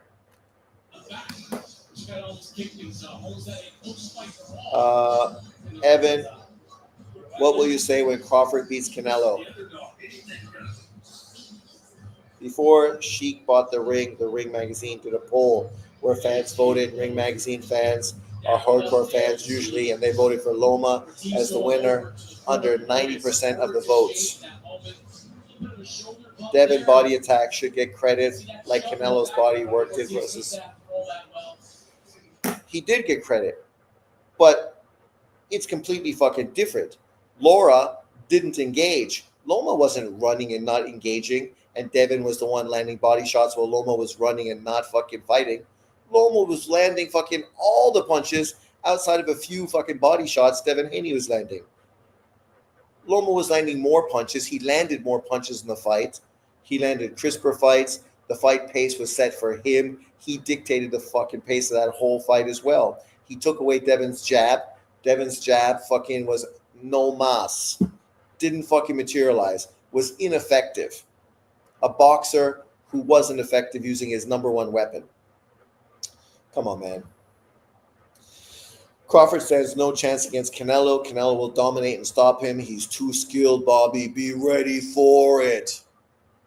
What's this crazy shit? We don't need this 1960s acting BS. Yeah, plenty of time to do that too. Don't want to be 8 rounds. This is not the worst thing in the world for Valoria. Going up against the No, it's good for Valoria. I think the raw tools were there.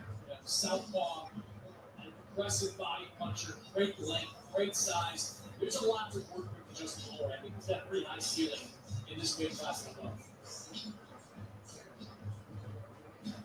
Only one fight to go. Coming up next is will be the 12-round main event of the evening as we await the decision here between Valoria and Josephat Ortiz.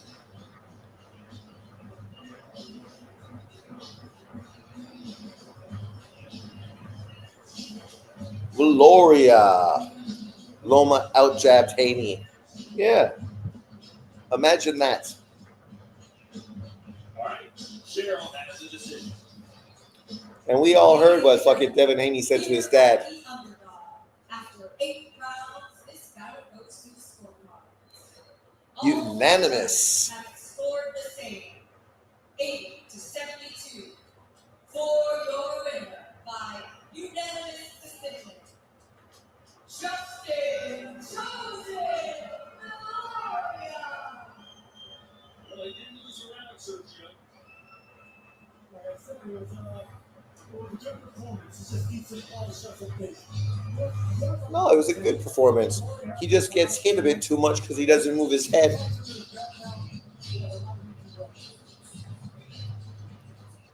Now we got the champion, Olaskagalulu. Let's get it on, Olaskagalulu.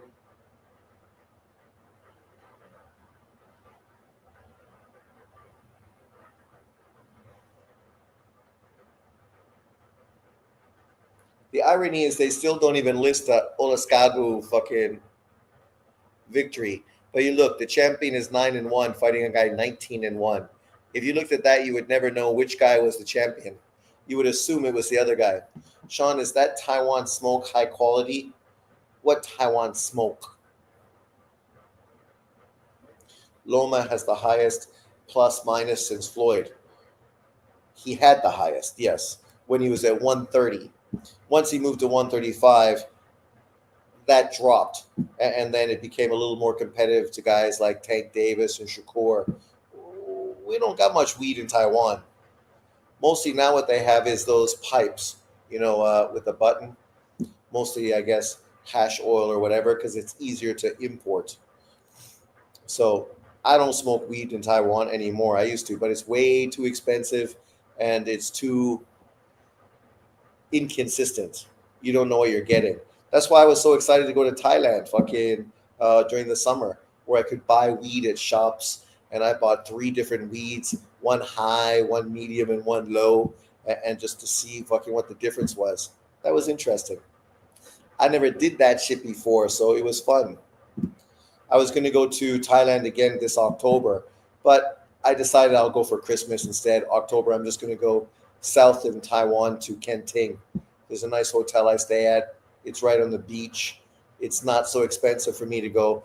The hotels in Taiwan are expensive, but I save plane fare and everything else. So, it's a little cheaper for me just to stay in Taiwan in October. And then I don't need to worry so much about fucking getting a babysitter for the big baby. But the main fight is coming up. Let's get it on. Loma took away Haney's jab with a 6.5-inch reach disadvantage and a 1.5-inch height disadvantage. Only 1 or 2? That tells you how damn great Loma is. No, Loma's fucking great. Loma was so comfortable, he was doubling up on the left. No, Loma fucking had his way.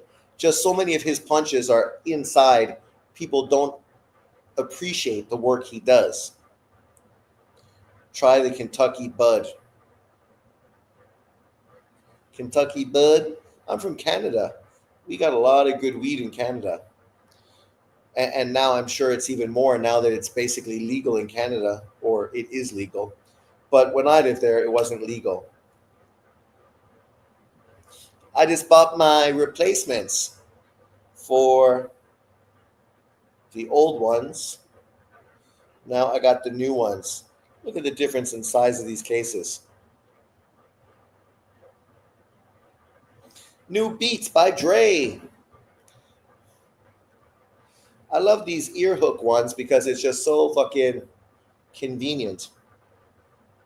Shout out to BFTB. Why? What's he said?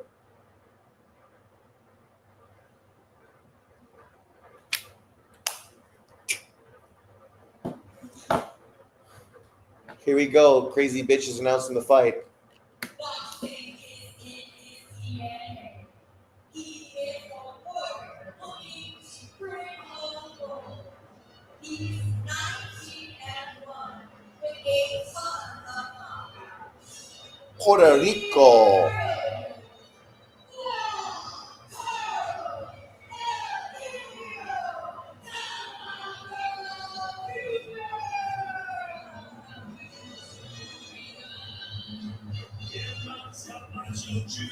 Camacho.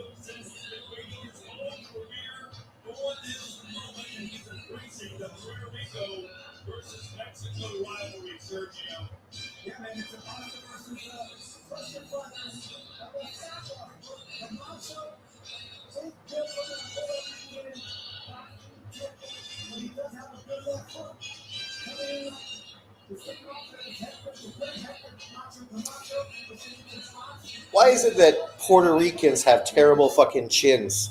You ever realize that? Like, what Puerto Rican great fighter had a good chin? Cotto, Trinidad, terrible chins. Those guys got dropped fucking a million times. Camacho, terrible chin. It's medically legal here in Kentucky. Needs to be recreational. Well, that's the way some of those states, right, are doing it. But I heard it's easy to get a medical fucking card. Even in Thailand, they were telling me, if you want, just get one of the cards, and that way you could smoke it and the police won't bother you. Just go, hey, I need it. Puerto Ricans are overrated boxers, in my opinions. Good boxers. Compared to Mexicans, you got to say Puerto Ricans are generally better boxers. Faster feet, right? Faster hands. But they're not durable. They don't have fucking great chins. And so generally they have to be boxers because they just fucking aren't resilient enough to fucking bang. Olaskagu. And you know what? I love the fact that he's not shy about it. He's not shy about being called for instance. A very interesting journey for this young man. He moved to Japan a few years ago, fights for a lifetime weight title, loses, but that To Kenshiro Taraji.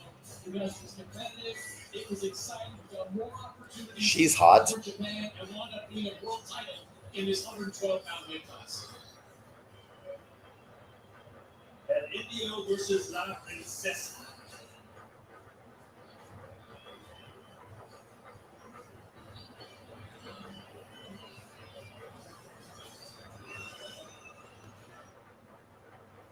Where are we?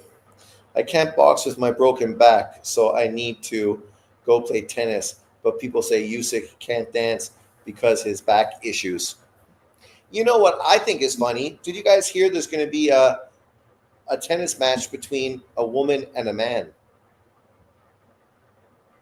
Right? Did you see that? I'm starting to get fucking chicken neck like my uncle. But yeah, apparently there's going to be a tennis match between a pro tennis player and a female pro tennis player. Man, some woman, I think it was the one that's playing, she just came out and said she expects that women should get paid as much as men. But what these women fail to understand is that if women don't generate as much money as men, you're not going to fucking make as much money as men. Serena Williams can compete with men. She can't. She can't. She said it herself. She trains with a guy that's like 200 and something. He's fucking way better than her. McEnroe said it in interviews. Said she's great, best woman tennis player ever. But she can't beat fucking men. No fucking chance. He said, as old as I am, I'd beat her. I don't know if that's true. But here we go. Round one. WBO 112-pound world champion. Oleskago Wagyu beef.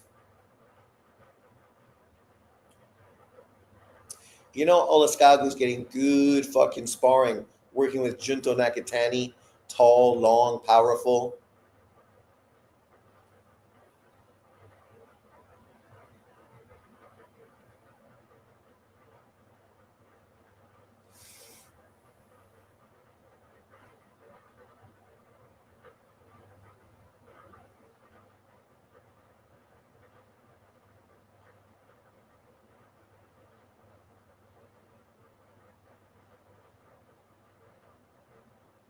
Oh, nice right hand from Camacho. That caught Oleskagu standing straight up.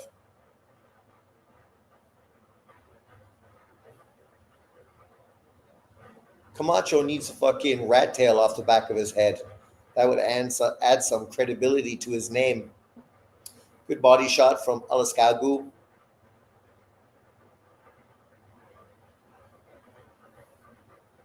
See, unfortunately for him, Oleskagu is not a flat-footed Mexican. He's got good foot movement.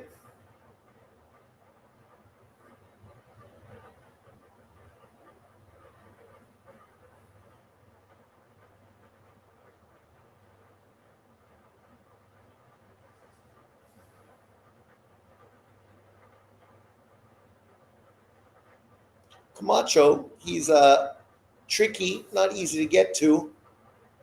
Good footwork. Typical Puerto Rican.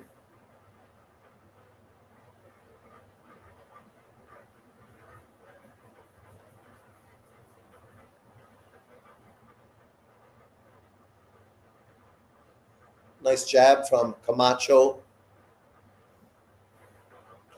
I think Oleskagu is winning the fight, but Camacho's landing a few good punches here and there to keep the champion honest. Good right hand to the body.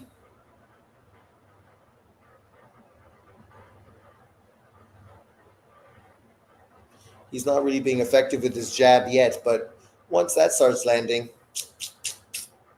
look out.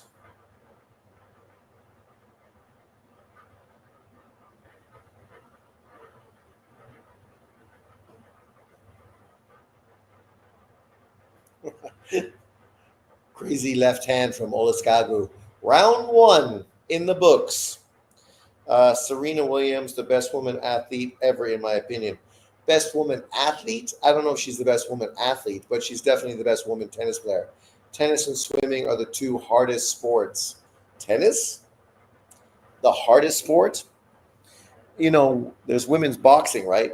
I would say women's boxing is harder than women's tennis.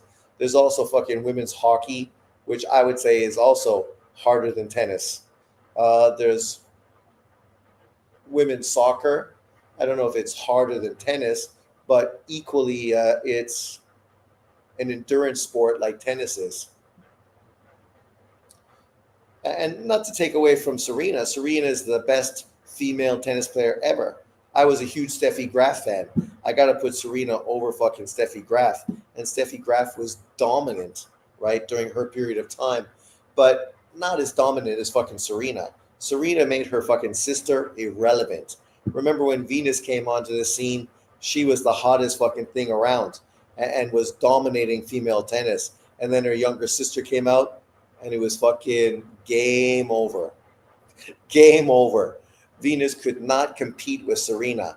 But together, they were the most dominant female doubles team fucking in history. who is going to beat those two girls in doubles. Them against some men's team might have been interesting, even though men would still beat them, because the men that play obviously doubles are never elite.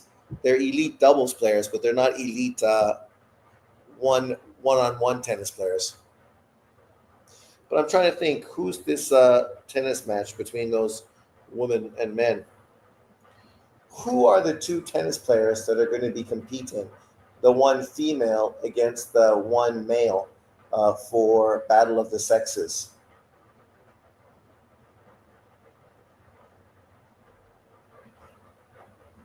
I've heard of the boy, but the girl, I don't know who she is, even though her face looks familiar because she's not attractive. Oh, Arina Sabalenka versus Nick Kyrgios, Greek, I suppose. I think Nick is going to beat her 6-1, 6-1. And it's going to set back women's sports for 100 years. The anatomy of women's body isn't made to compete with men. No. And a lot of women athletes mature very early. And then by the time they get to like 21, 22, they already outgrew their body. Their tits get too big. They're just not as athletic as they were before. And they're just not as good as they were before. That's why when you look at gymnasts, right, they put an age cap because female gymnasts were better when they were young than when they were older. Oh, he's bringing it. Olaskagu putting a beating on fucking Camacho. I was missing it. You guys distracted me. Oh, he's letting his hands go. Oh, the Puerto Rican. Oh, fight's over. Big win for fucking Olaskagu.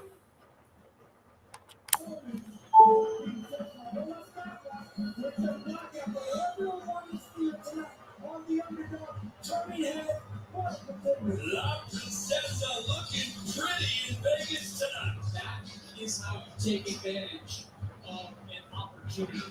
Not only are you fighting on the main event of this debut Underdog series, not only are you fighting for the deepest pockets in boxing in terminology, but you are fighting for a bigger opportunity. There are a couple of big fights out there. There are.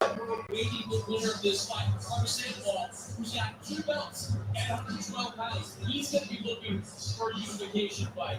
Overseas, you got the Wally 5 actually was involved in making this fight. The Wally 5 there's a payday out there for all those confidence to win. That's when we go on the road to win or fight in a major fight. So that was everything those confidence would have been looking for and then some. After a good round one for Camacho, everything flipped on its head in round 2 as Olaskaga turned up the heat, Sergio, and Camacho just couldn't get away from it. He couldn't get away from that pressure, and that near-one defense actually turned against him because you can't block every single shot when you have that defense. You got to move your upper body. If you're Camacho's too good. He was on the back foot, the perimeter of the ring, boxing. You got a little bit too great for it. So good, like you said, Tom, mixing it up with Olaskaga. That's exactly what he's great for, and that's exactly what he took advantage of. I don't think he was being brave. I think earlier in that round, he got hit with something, and that something caused him to slow down considerably and forced him to fight on Scottish fight. To me, that was an example of a big difference in class. We know that he was at the top. Camacho's got that glossy record. He had not fought top competition. That guy, Olaskaga, has fought top competition, and we saw the difference tonight. And there you are. Trumbo tennis.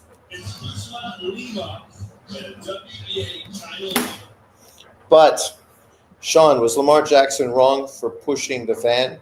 I didn't see the situation, but I appreciate Lamar Jackson standing up for the Charlie Kirk situation and talking about how it was bullshit. There's been a lot of NFL players and a lot of UFC dudes that stepped up and really fucking came out and supported Charlie Kirk and were against that fucking bullshit. even though they said, I might not agree with everything he said, he's got the right to say it, and that was just fucking wrong. NFL gets blasted for giving Charlie Kirk a moment of silence. See, because that's how stupid these woke fucking motherfuckers are. They don't even watch sports. New York Yankees did it yesterday.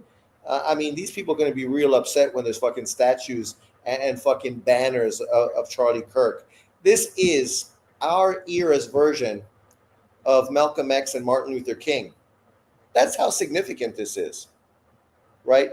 People will downplay it because he's a white guy, so he can't be a martyr and he can't be fucking somebody that's revered because of what he's done for the country. But this is on that level, a Malcolm X, Martin Luther King situation.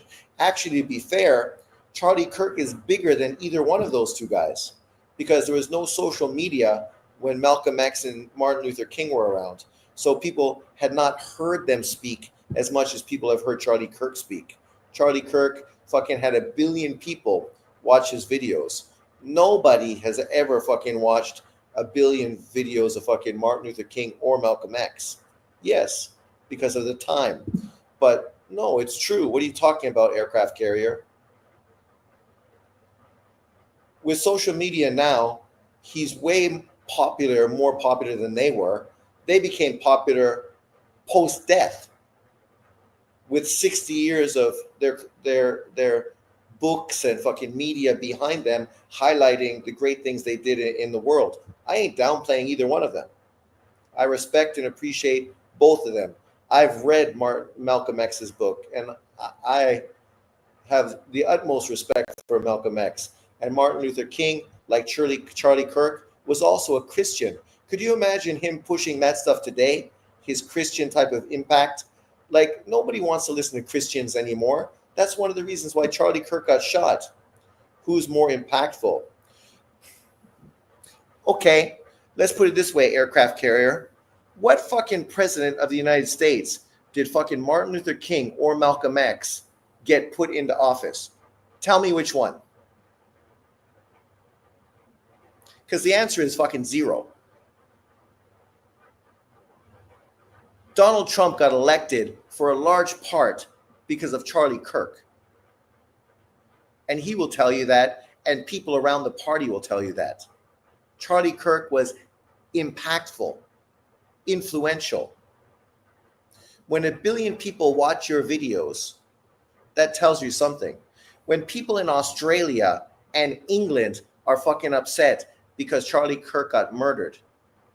To be fair, when Malcolm X and Martin Luther King got murdered, it probably took fucking weeks before fucking Australia and the UK was even aware of really what fucking happened, because it was a different time. I'm not saying that they weren't impactful. Of course they were. Super impactful. That's why there's a fucking holiday in America for Martin Luther King.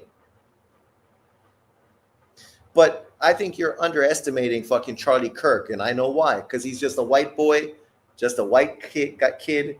You know, he doesn't deserve as much credit as a black martyr does, in your opinion, because he don't look like you. You guys give fucking Sleepy Floyd fucking credit as some martyr. He's a criminal and a drug addict. What did he ever do for his people? Sweet fuck all. The biggest thing he did in his life was die while being arrested by the police. That's what he did. That's his contribution. Charlie Kirk made a huge impact. The amount of young people that voted during this past election, a lot of that was thanks to Charlie Kirk and his team to get young people more involved in politics. Why does it matter that MLK was more impactful? Well, he has to be more impactful. He's black. Just like fucking Terrence Crawford got to be pound for pound because he's black. The black guy always got to get more recognition in America. If he doesn't, it's because of racism. We can't just be fucking honest. I said Martin Luther King and Malcolm X were both fucking hugely impactful in America. But that doesn't disregard the contribution Charlie Kirk has made. All three of them were assassinated by the government. And I agree that fucking all three of them were assassinated by the government. What nation Charlie Kirk brought together? What nation did fucking Malcolm X bring together? He divided America along with fucking all the Muslim fucking Islam fucking people during that period of time. They did not bring it together. They almost fucking had Muhammad Ali fucking excommunicated as an American. And Martin Luther King, he didn't bring the country together. What he did was help his people be recognized in America. A great fucking thing. But as far as bringing the people together, I don't think that's what he did. But okay, Charlie Kirk don't belong in the same sentence. Of course you're going to say that. Why doesn't he belong in the same sentence? Who is more world renowned in the year that they were assassinated? MLK, Malcolm X, or Charlie Kirk? You can't answer that question because you know what the answer fucking is. See, you doing the color thing. I'm not doing the color thing. You're the one being offended because I'm fucking putting his name in with MLK and Malcolm X. I didn't put him above them. I didn't fucking shit and disparage on their fucking accolades. But just his name being mentioned with theirs got you fucking triggered. But I'm the one that's bringing up color. Okay. Martin Luther King brought together a segregated nation. No, he didn't. No, he didn't. He didn't bring the nation together.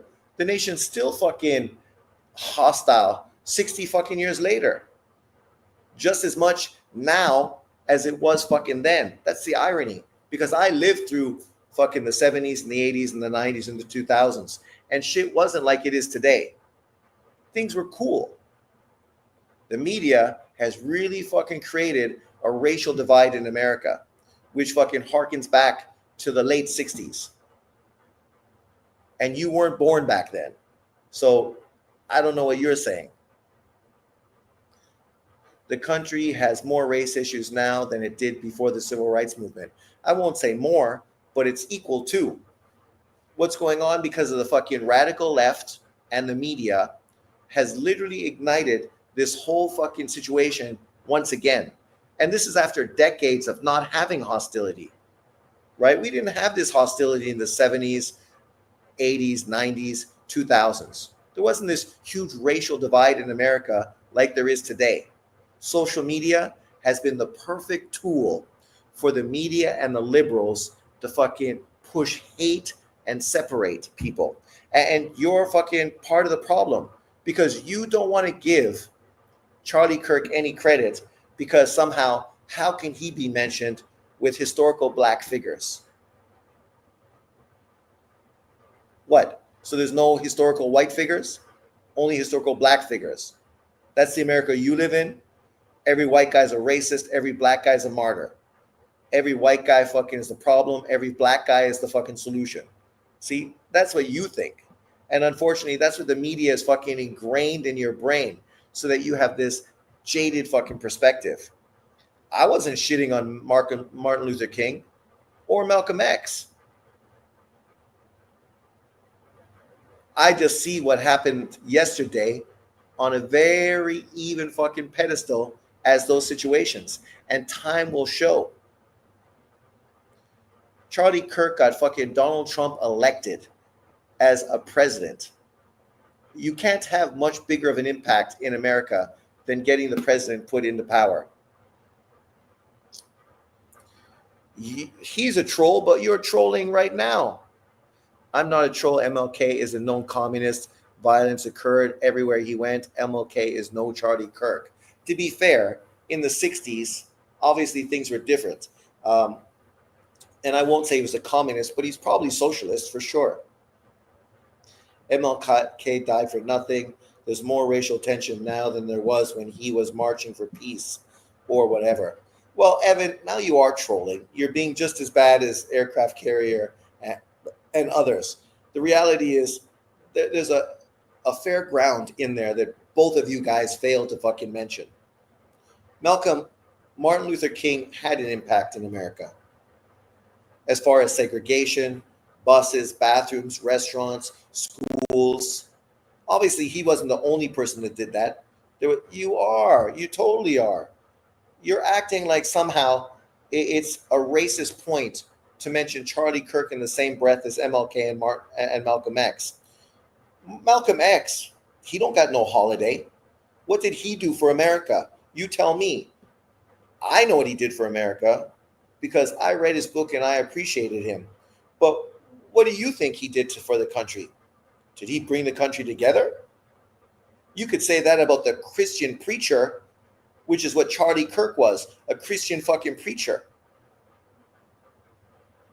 But you can't say that about the radical fucking Islam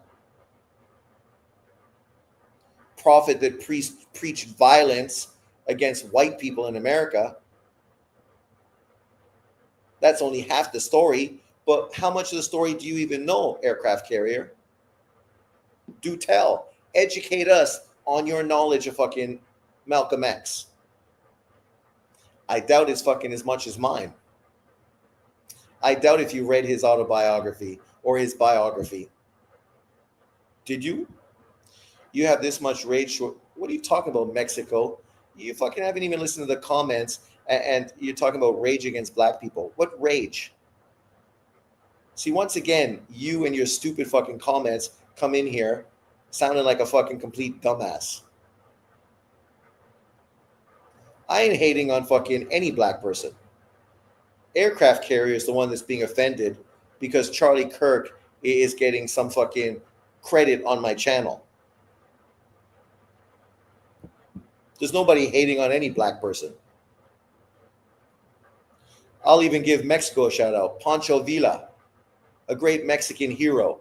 There you go. Who am I fucking hating on? You're Mexican. Do you even know who Pancho Villa is? I hope so. Or else I'd have to question if you were really Mexican. You have this much rage towards black people. Why are you on their platform and express your rage towards them? This is my platform, dumbass. I can fucking express whatever I want on my channel. 4chan found the freak that killed Charlie. Yes, I heard that. But I won't believe that anyway. Because I understand that this is fucking the government fucking assassination. Just like MLK, just like Malcolm X, just like fucking Kennedy and Kennedy's fucking brother. These things were not a radical fucking person who fucking hated on these people. It was a fucking orchestrated assassination. Don't be surprised if this person they found is just a scapegoat.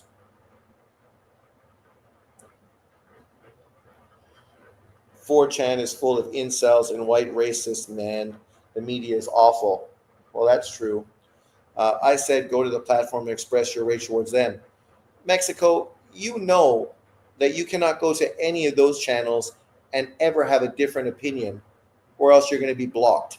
So what you're saying now is just complete bullshit. I've been on every channel, and whenever you disagree with any of their opinions, they fucking block you. Because these guys, unlike Charlie Kirk, aren't open for fucking debate. They don't want open conversation. They are part of the problem, just like these crazy fucking white liberal women. They have an opinion, and they don't want fucking people to question it. I remember when the LDBC first started, and literally they said, if you don't agree with us, you're a fucking racist, or you're a fucking coon. If you don't agree with them, you're a racist and a coon. Why do you need to agree with fucking them? Who the fuck are they that anybody needs to agree with anything they have to say? X allow you to post anything. I express my opinion on X all the time. Go follow me. Bum Lovekin, I already told you they will block him. Stop with the low effort rage bait. Well, he knows fucking he's full of shit. Rest in peace, Charlie. Rest in peace. A great man. A man that's going to be remembered like Malcolm X and fucking MLK and the Kennedys. People that spoke truth and got silenced by fucking the government. That's what fucking happened. People should just be fucking honest about it. I'm not trying to create division because there is no division. Why would I want to go on their channels? Why are you so obsessed? Why would dude, who's obsessed with black people? You came in here and fucking started spewing your fucking bullshit. When I referred to Charlie Kirk like JFK and his brother and Malcolm X and Martin Luther King, it's because they were all fucking assassinated for speaking the truth. It had nothing to do with fucking race, not at all. Aircraft carrier got upset because you're mentioning a white person in the same context with two black people. He's the one getting upset because of some sort of code that he needs to maintain. If I would have just mentioned the Kennedys, I wonder if he would have fucking kept that same energy. Probably not. Yes, Alan, it's the government that fucking killed him. It's the same premise they always do. You get a scapegoat, some fucking crazy person that they could say is a radical transgendered fucking individual. Somebody else fucking takes out fucking the guy, and then they just use this person to be the scapegoat. Just like fucking the four other people I just mentioned. How do you know the government silenced Charlie Kirk? Dude, I don't need to have a debate on fucking conspiracy. If you're that naive that you think this is just some radical person that shot some guy randomly, fine. Push that bullshit. That's fine. You can believe that. I don't believe it, but if you want to believe it, you're free to believe whatever you want. I'm not here trying to fucking change your opinion. I'm just giving you my opinion. You don't have to agree with my opinion at all. Sean got Canelo by KO, TKO, plus 380. What do you think, Sean?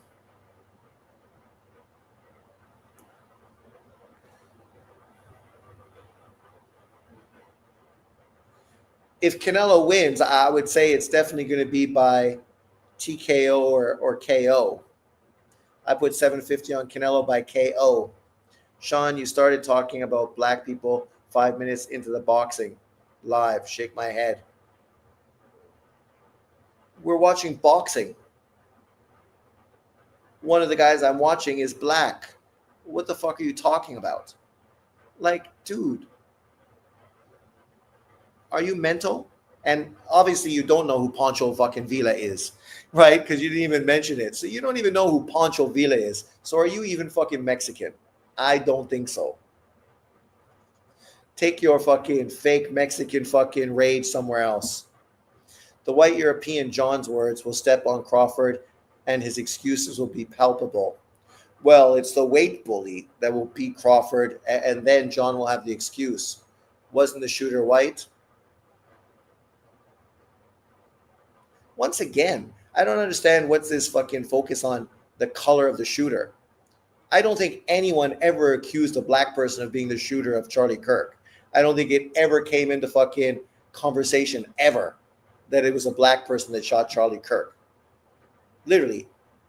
I don't think anybody mentioned that ever. But people want to point out Charlie Kirk got shot by a white person. Okay. Malcolm X got shot by a black person. And someone must have blocked me because I can't see someone's comments in here. That blows. Whose comments can't you see? I'll read them extra loud. I'll post them where you can see them. Sean needs some weed. You're too tense and belligerent than usual.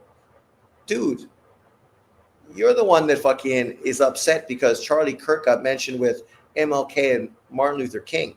I mean, MLK and Malcolm X. I'm putting four great men together and joining Kirk in that group because they were all assassinated by what I believe is the government to quiet their message. But for you, it becomes a race topic. Not for me. No one ever accused the killer of Charlie being black at all. I live in the USA. Yeah, but unfortunately, people somehow act as if that's a legitimate fucking topic of conversation. Who was Malcolm X shooter? There was more than one. There was multiple guys that fucking blew him away on stage. And that was also fucking a setup. Just like fucking MLK. Just like the Kennedys. Right? Who? I don't know. Am I supposed to know their fucking names? really what they were was part of the fucking Islam Brotherhood. And obviously part of fucking the head guy who fucking was upset that Malcolm X was turning away from the group and understanding that race was bullshit. And he no longer was pushing white versus black. What he understood as a Muslim, it doesn't matter what color you are. We're all brothers, regardless of color.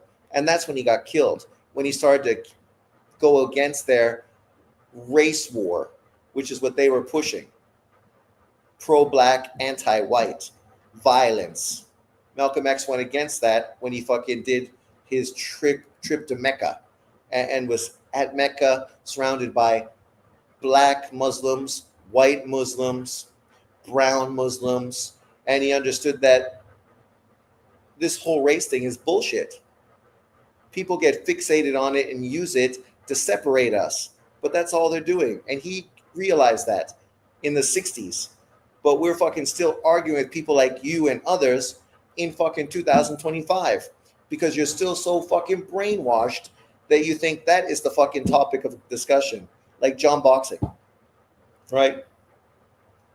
So what did Charlie do for America besides express his degenerate opinions? Once again, Mexico, maybe I'm just going to block you. What did Charlie Kirk ever say that was fucking degenerate opinions? Name one example.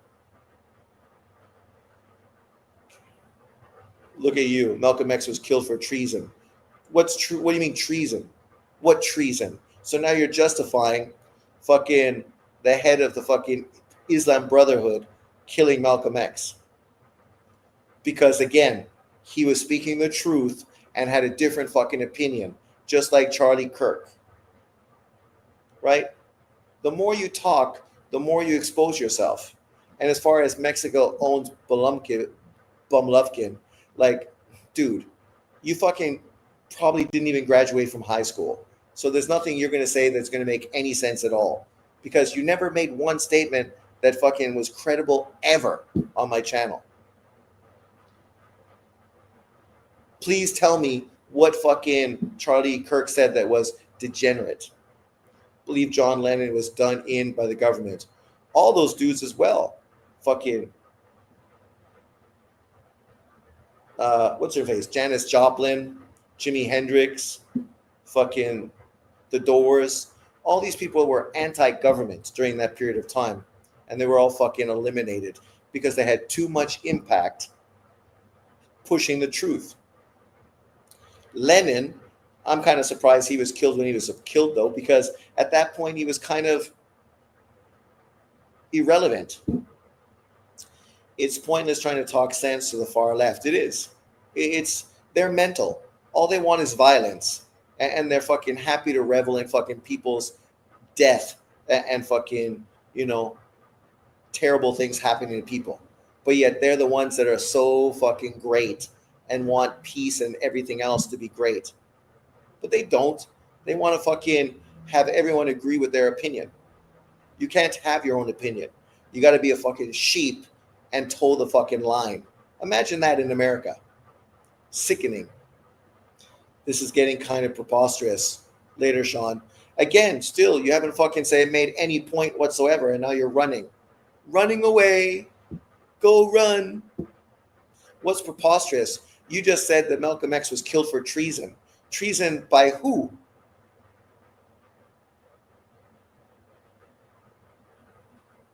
Sean, he just released a new album, Double Fantasy. Josh was the biggest Beatle.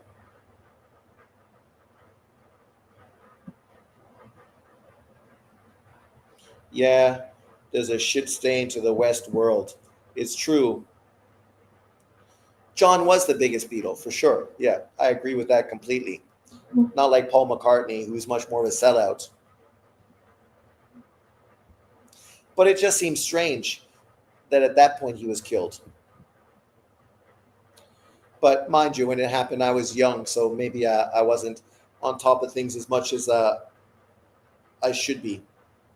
But all this stuff, man, we know what it is. It's a fucking deep fucking government fucking hit squad getting rid of people that actually are making too much of an impact. Charlie Kirk literally got fucking Trump elected. Think about how significant that is. Malcolm X, I like him. I read his book. I appreciate the life he went through and how he fucking came back a different man and then got killed for it. But he didn't make fucking the impact Charlie Kirk made in America.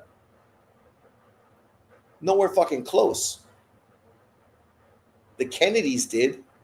One was a president, for fuck's sakes. The other one was potentially going to run for president, right? You know, it's a shame because people feel that Kirk would eventually have become president of the United States as well once he got older and put in more time and more work.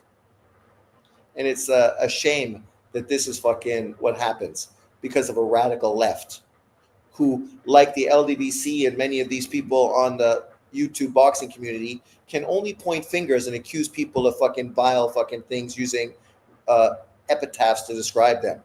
Racist, coon, sellout. It's exactly the same as the left. That's what they do as well, right? They can't win a debate, so all they do is throw fucking mud at you and just wait until they'll see how much of it can stick onto you. He was sober and dangerous to Big Brother. Charlie was trending future president, of course. But then fucking aircraft carrier gets offended because Charlie Kirk is mentioned with MLK and Malcolm X. Right? Dudes like that, they're so racially fucking twisted. If I would have just mentioned the two Kennedys, he probably wouldn't have fucking said anything. But the two Kennedys, specifically fucking the president, had a bigger impact on America than fucking MLK did. And this is not to downplay MLK. It's not a fucking battle of fucking who's better and who did more. The point is, Charlie Kirk was assassinated because he was speaking the truth and he was having too big of an impact. And it's a shame. A shame. But who's surprised? We've seen the crazy shit that fucking the liberal left was pushing during fucking Biden's presidency, silencing everybody that had a different opinion. Like the UK right now. You say something and they arrest you. Basically, that's what America was getting close to. They were silencing you on fucking social media, canceling your fucking your accounts, getting you fired from your job, right? Just because what? You weren't pro fucking transgendered and pushing fucking transgendered in fucking elementary schools and getting kids fucking transgender surgery when they're fucking 6 years old. Who in their fucking right mind would be for that? Nobody. Nobody I could imagine. So what truth was he speaking? Once again, you still haven't answered the question out of your stupid fucking comment you made earlier. What degenerative things did Charlie Kirk ever fucking say? You fucking own up to your comment before you start asking me fucking questions. You make a fucking disparaging comment out of stupidity and ignorance, just like fucking MSNBC and CNN and a bunch of other left-wing fucking radical media sources that just want to fucking continue to throw mud at a dead man. You don't even know who Pancho Villa is, and you call yourself fucking Mexican. Your ancestors are rolling over in their fucking graves, thinking how stupid fucking modern fucking generation is. Stupid fucking sheep that get twisted and manipulated by fucking the media because they're too dumb to read between the lines. And that's fucking basically you. Is John Boxing here? Maybe that's why I can't see the person. What comment did I say that you can't see? Mexico owns Golovkin. So what truth was he speaking? Who's in here saying Kirk was being divisive? This guy. He didn't say divisive. He said degenerate. If you want to say he's being divisive, okay. I wouldn't be so anti that. Part of having a debate is you having a different opinion than other people. they're being divisive as well because they don't agree with you. So if you have a debate, both people are being divisive because both have a differing opinion. Using the word divisive is just a fucking catchword to try to make it sound like you're the one creating problems. No. There's definitely nothing degenerate about Kirk. Fucking nothing. You can't make a stupid fucking statement like that on my channel and then ask me fucking questions, because it just shows that you're a fucking idiot that doesn't even know what you're talking about. I'm not an American. I'm not a fucking Christian. I'm not that opposed to fucking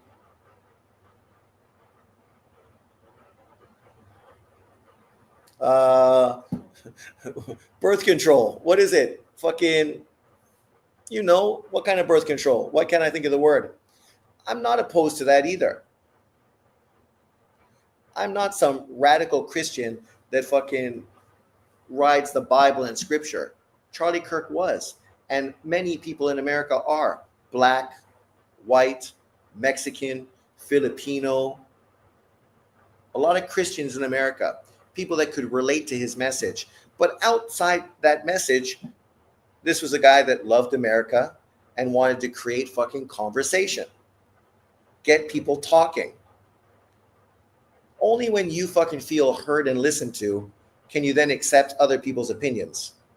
Even if you don't agree with it, at least you can understand that, yes, they have a different opinion, and that's okay. But calling Charlie Kirk a degenerate? Get real. You call yourself Mexican, but you don't even know who Pancho Villa is. That's degenerate. But obviously, we're talking about boxing, and the Charlie Kirk situation is obviously a big topic of conversation. So we're getting pulled back into politics. I don't want to spend too much time going on that because obviously that's not my platform. But thanks everyone for jumping in.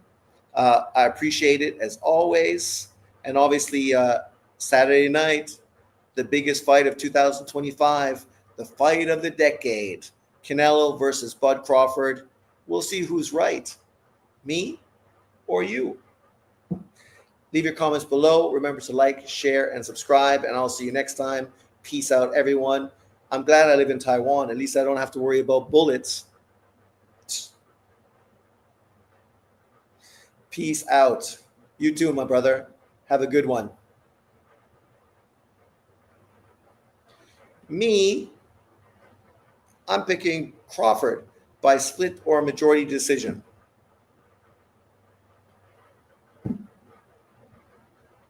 We'll see who's right. Charlie Kirk seemed like he pushed religion as a narrative. No, he didn't. He was religious. So obviously religion was the foundation of his beliefs, but he never pushed religion. See you Saturday, people. Peace out.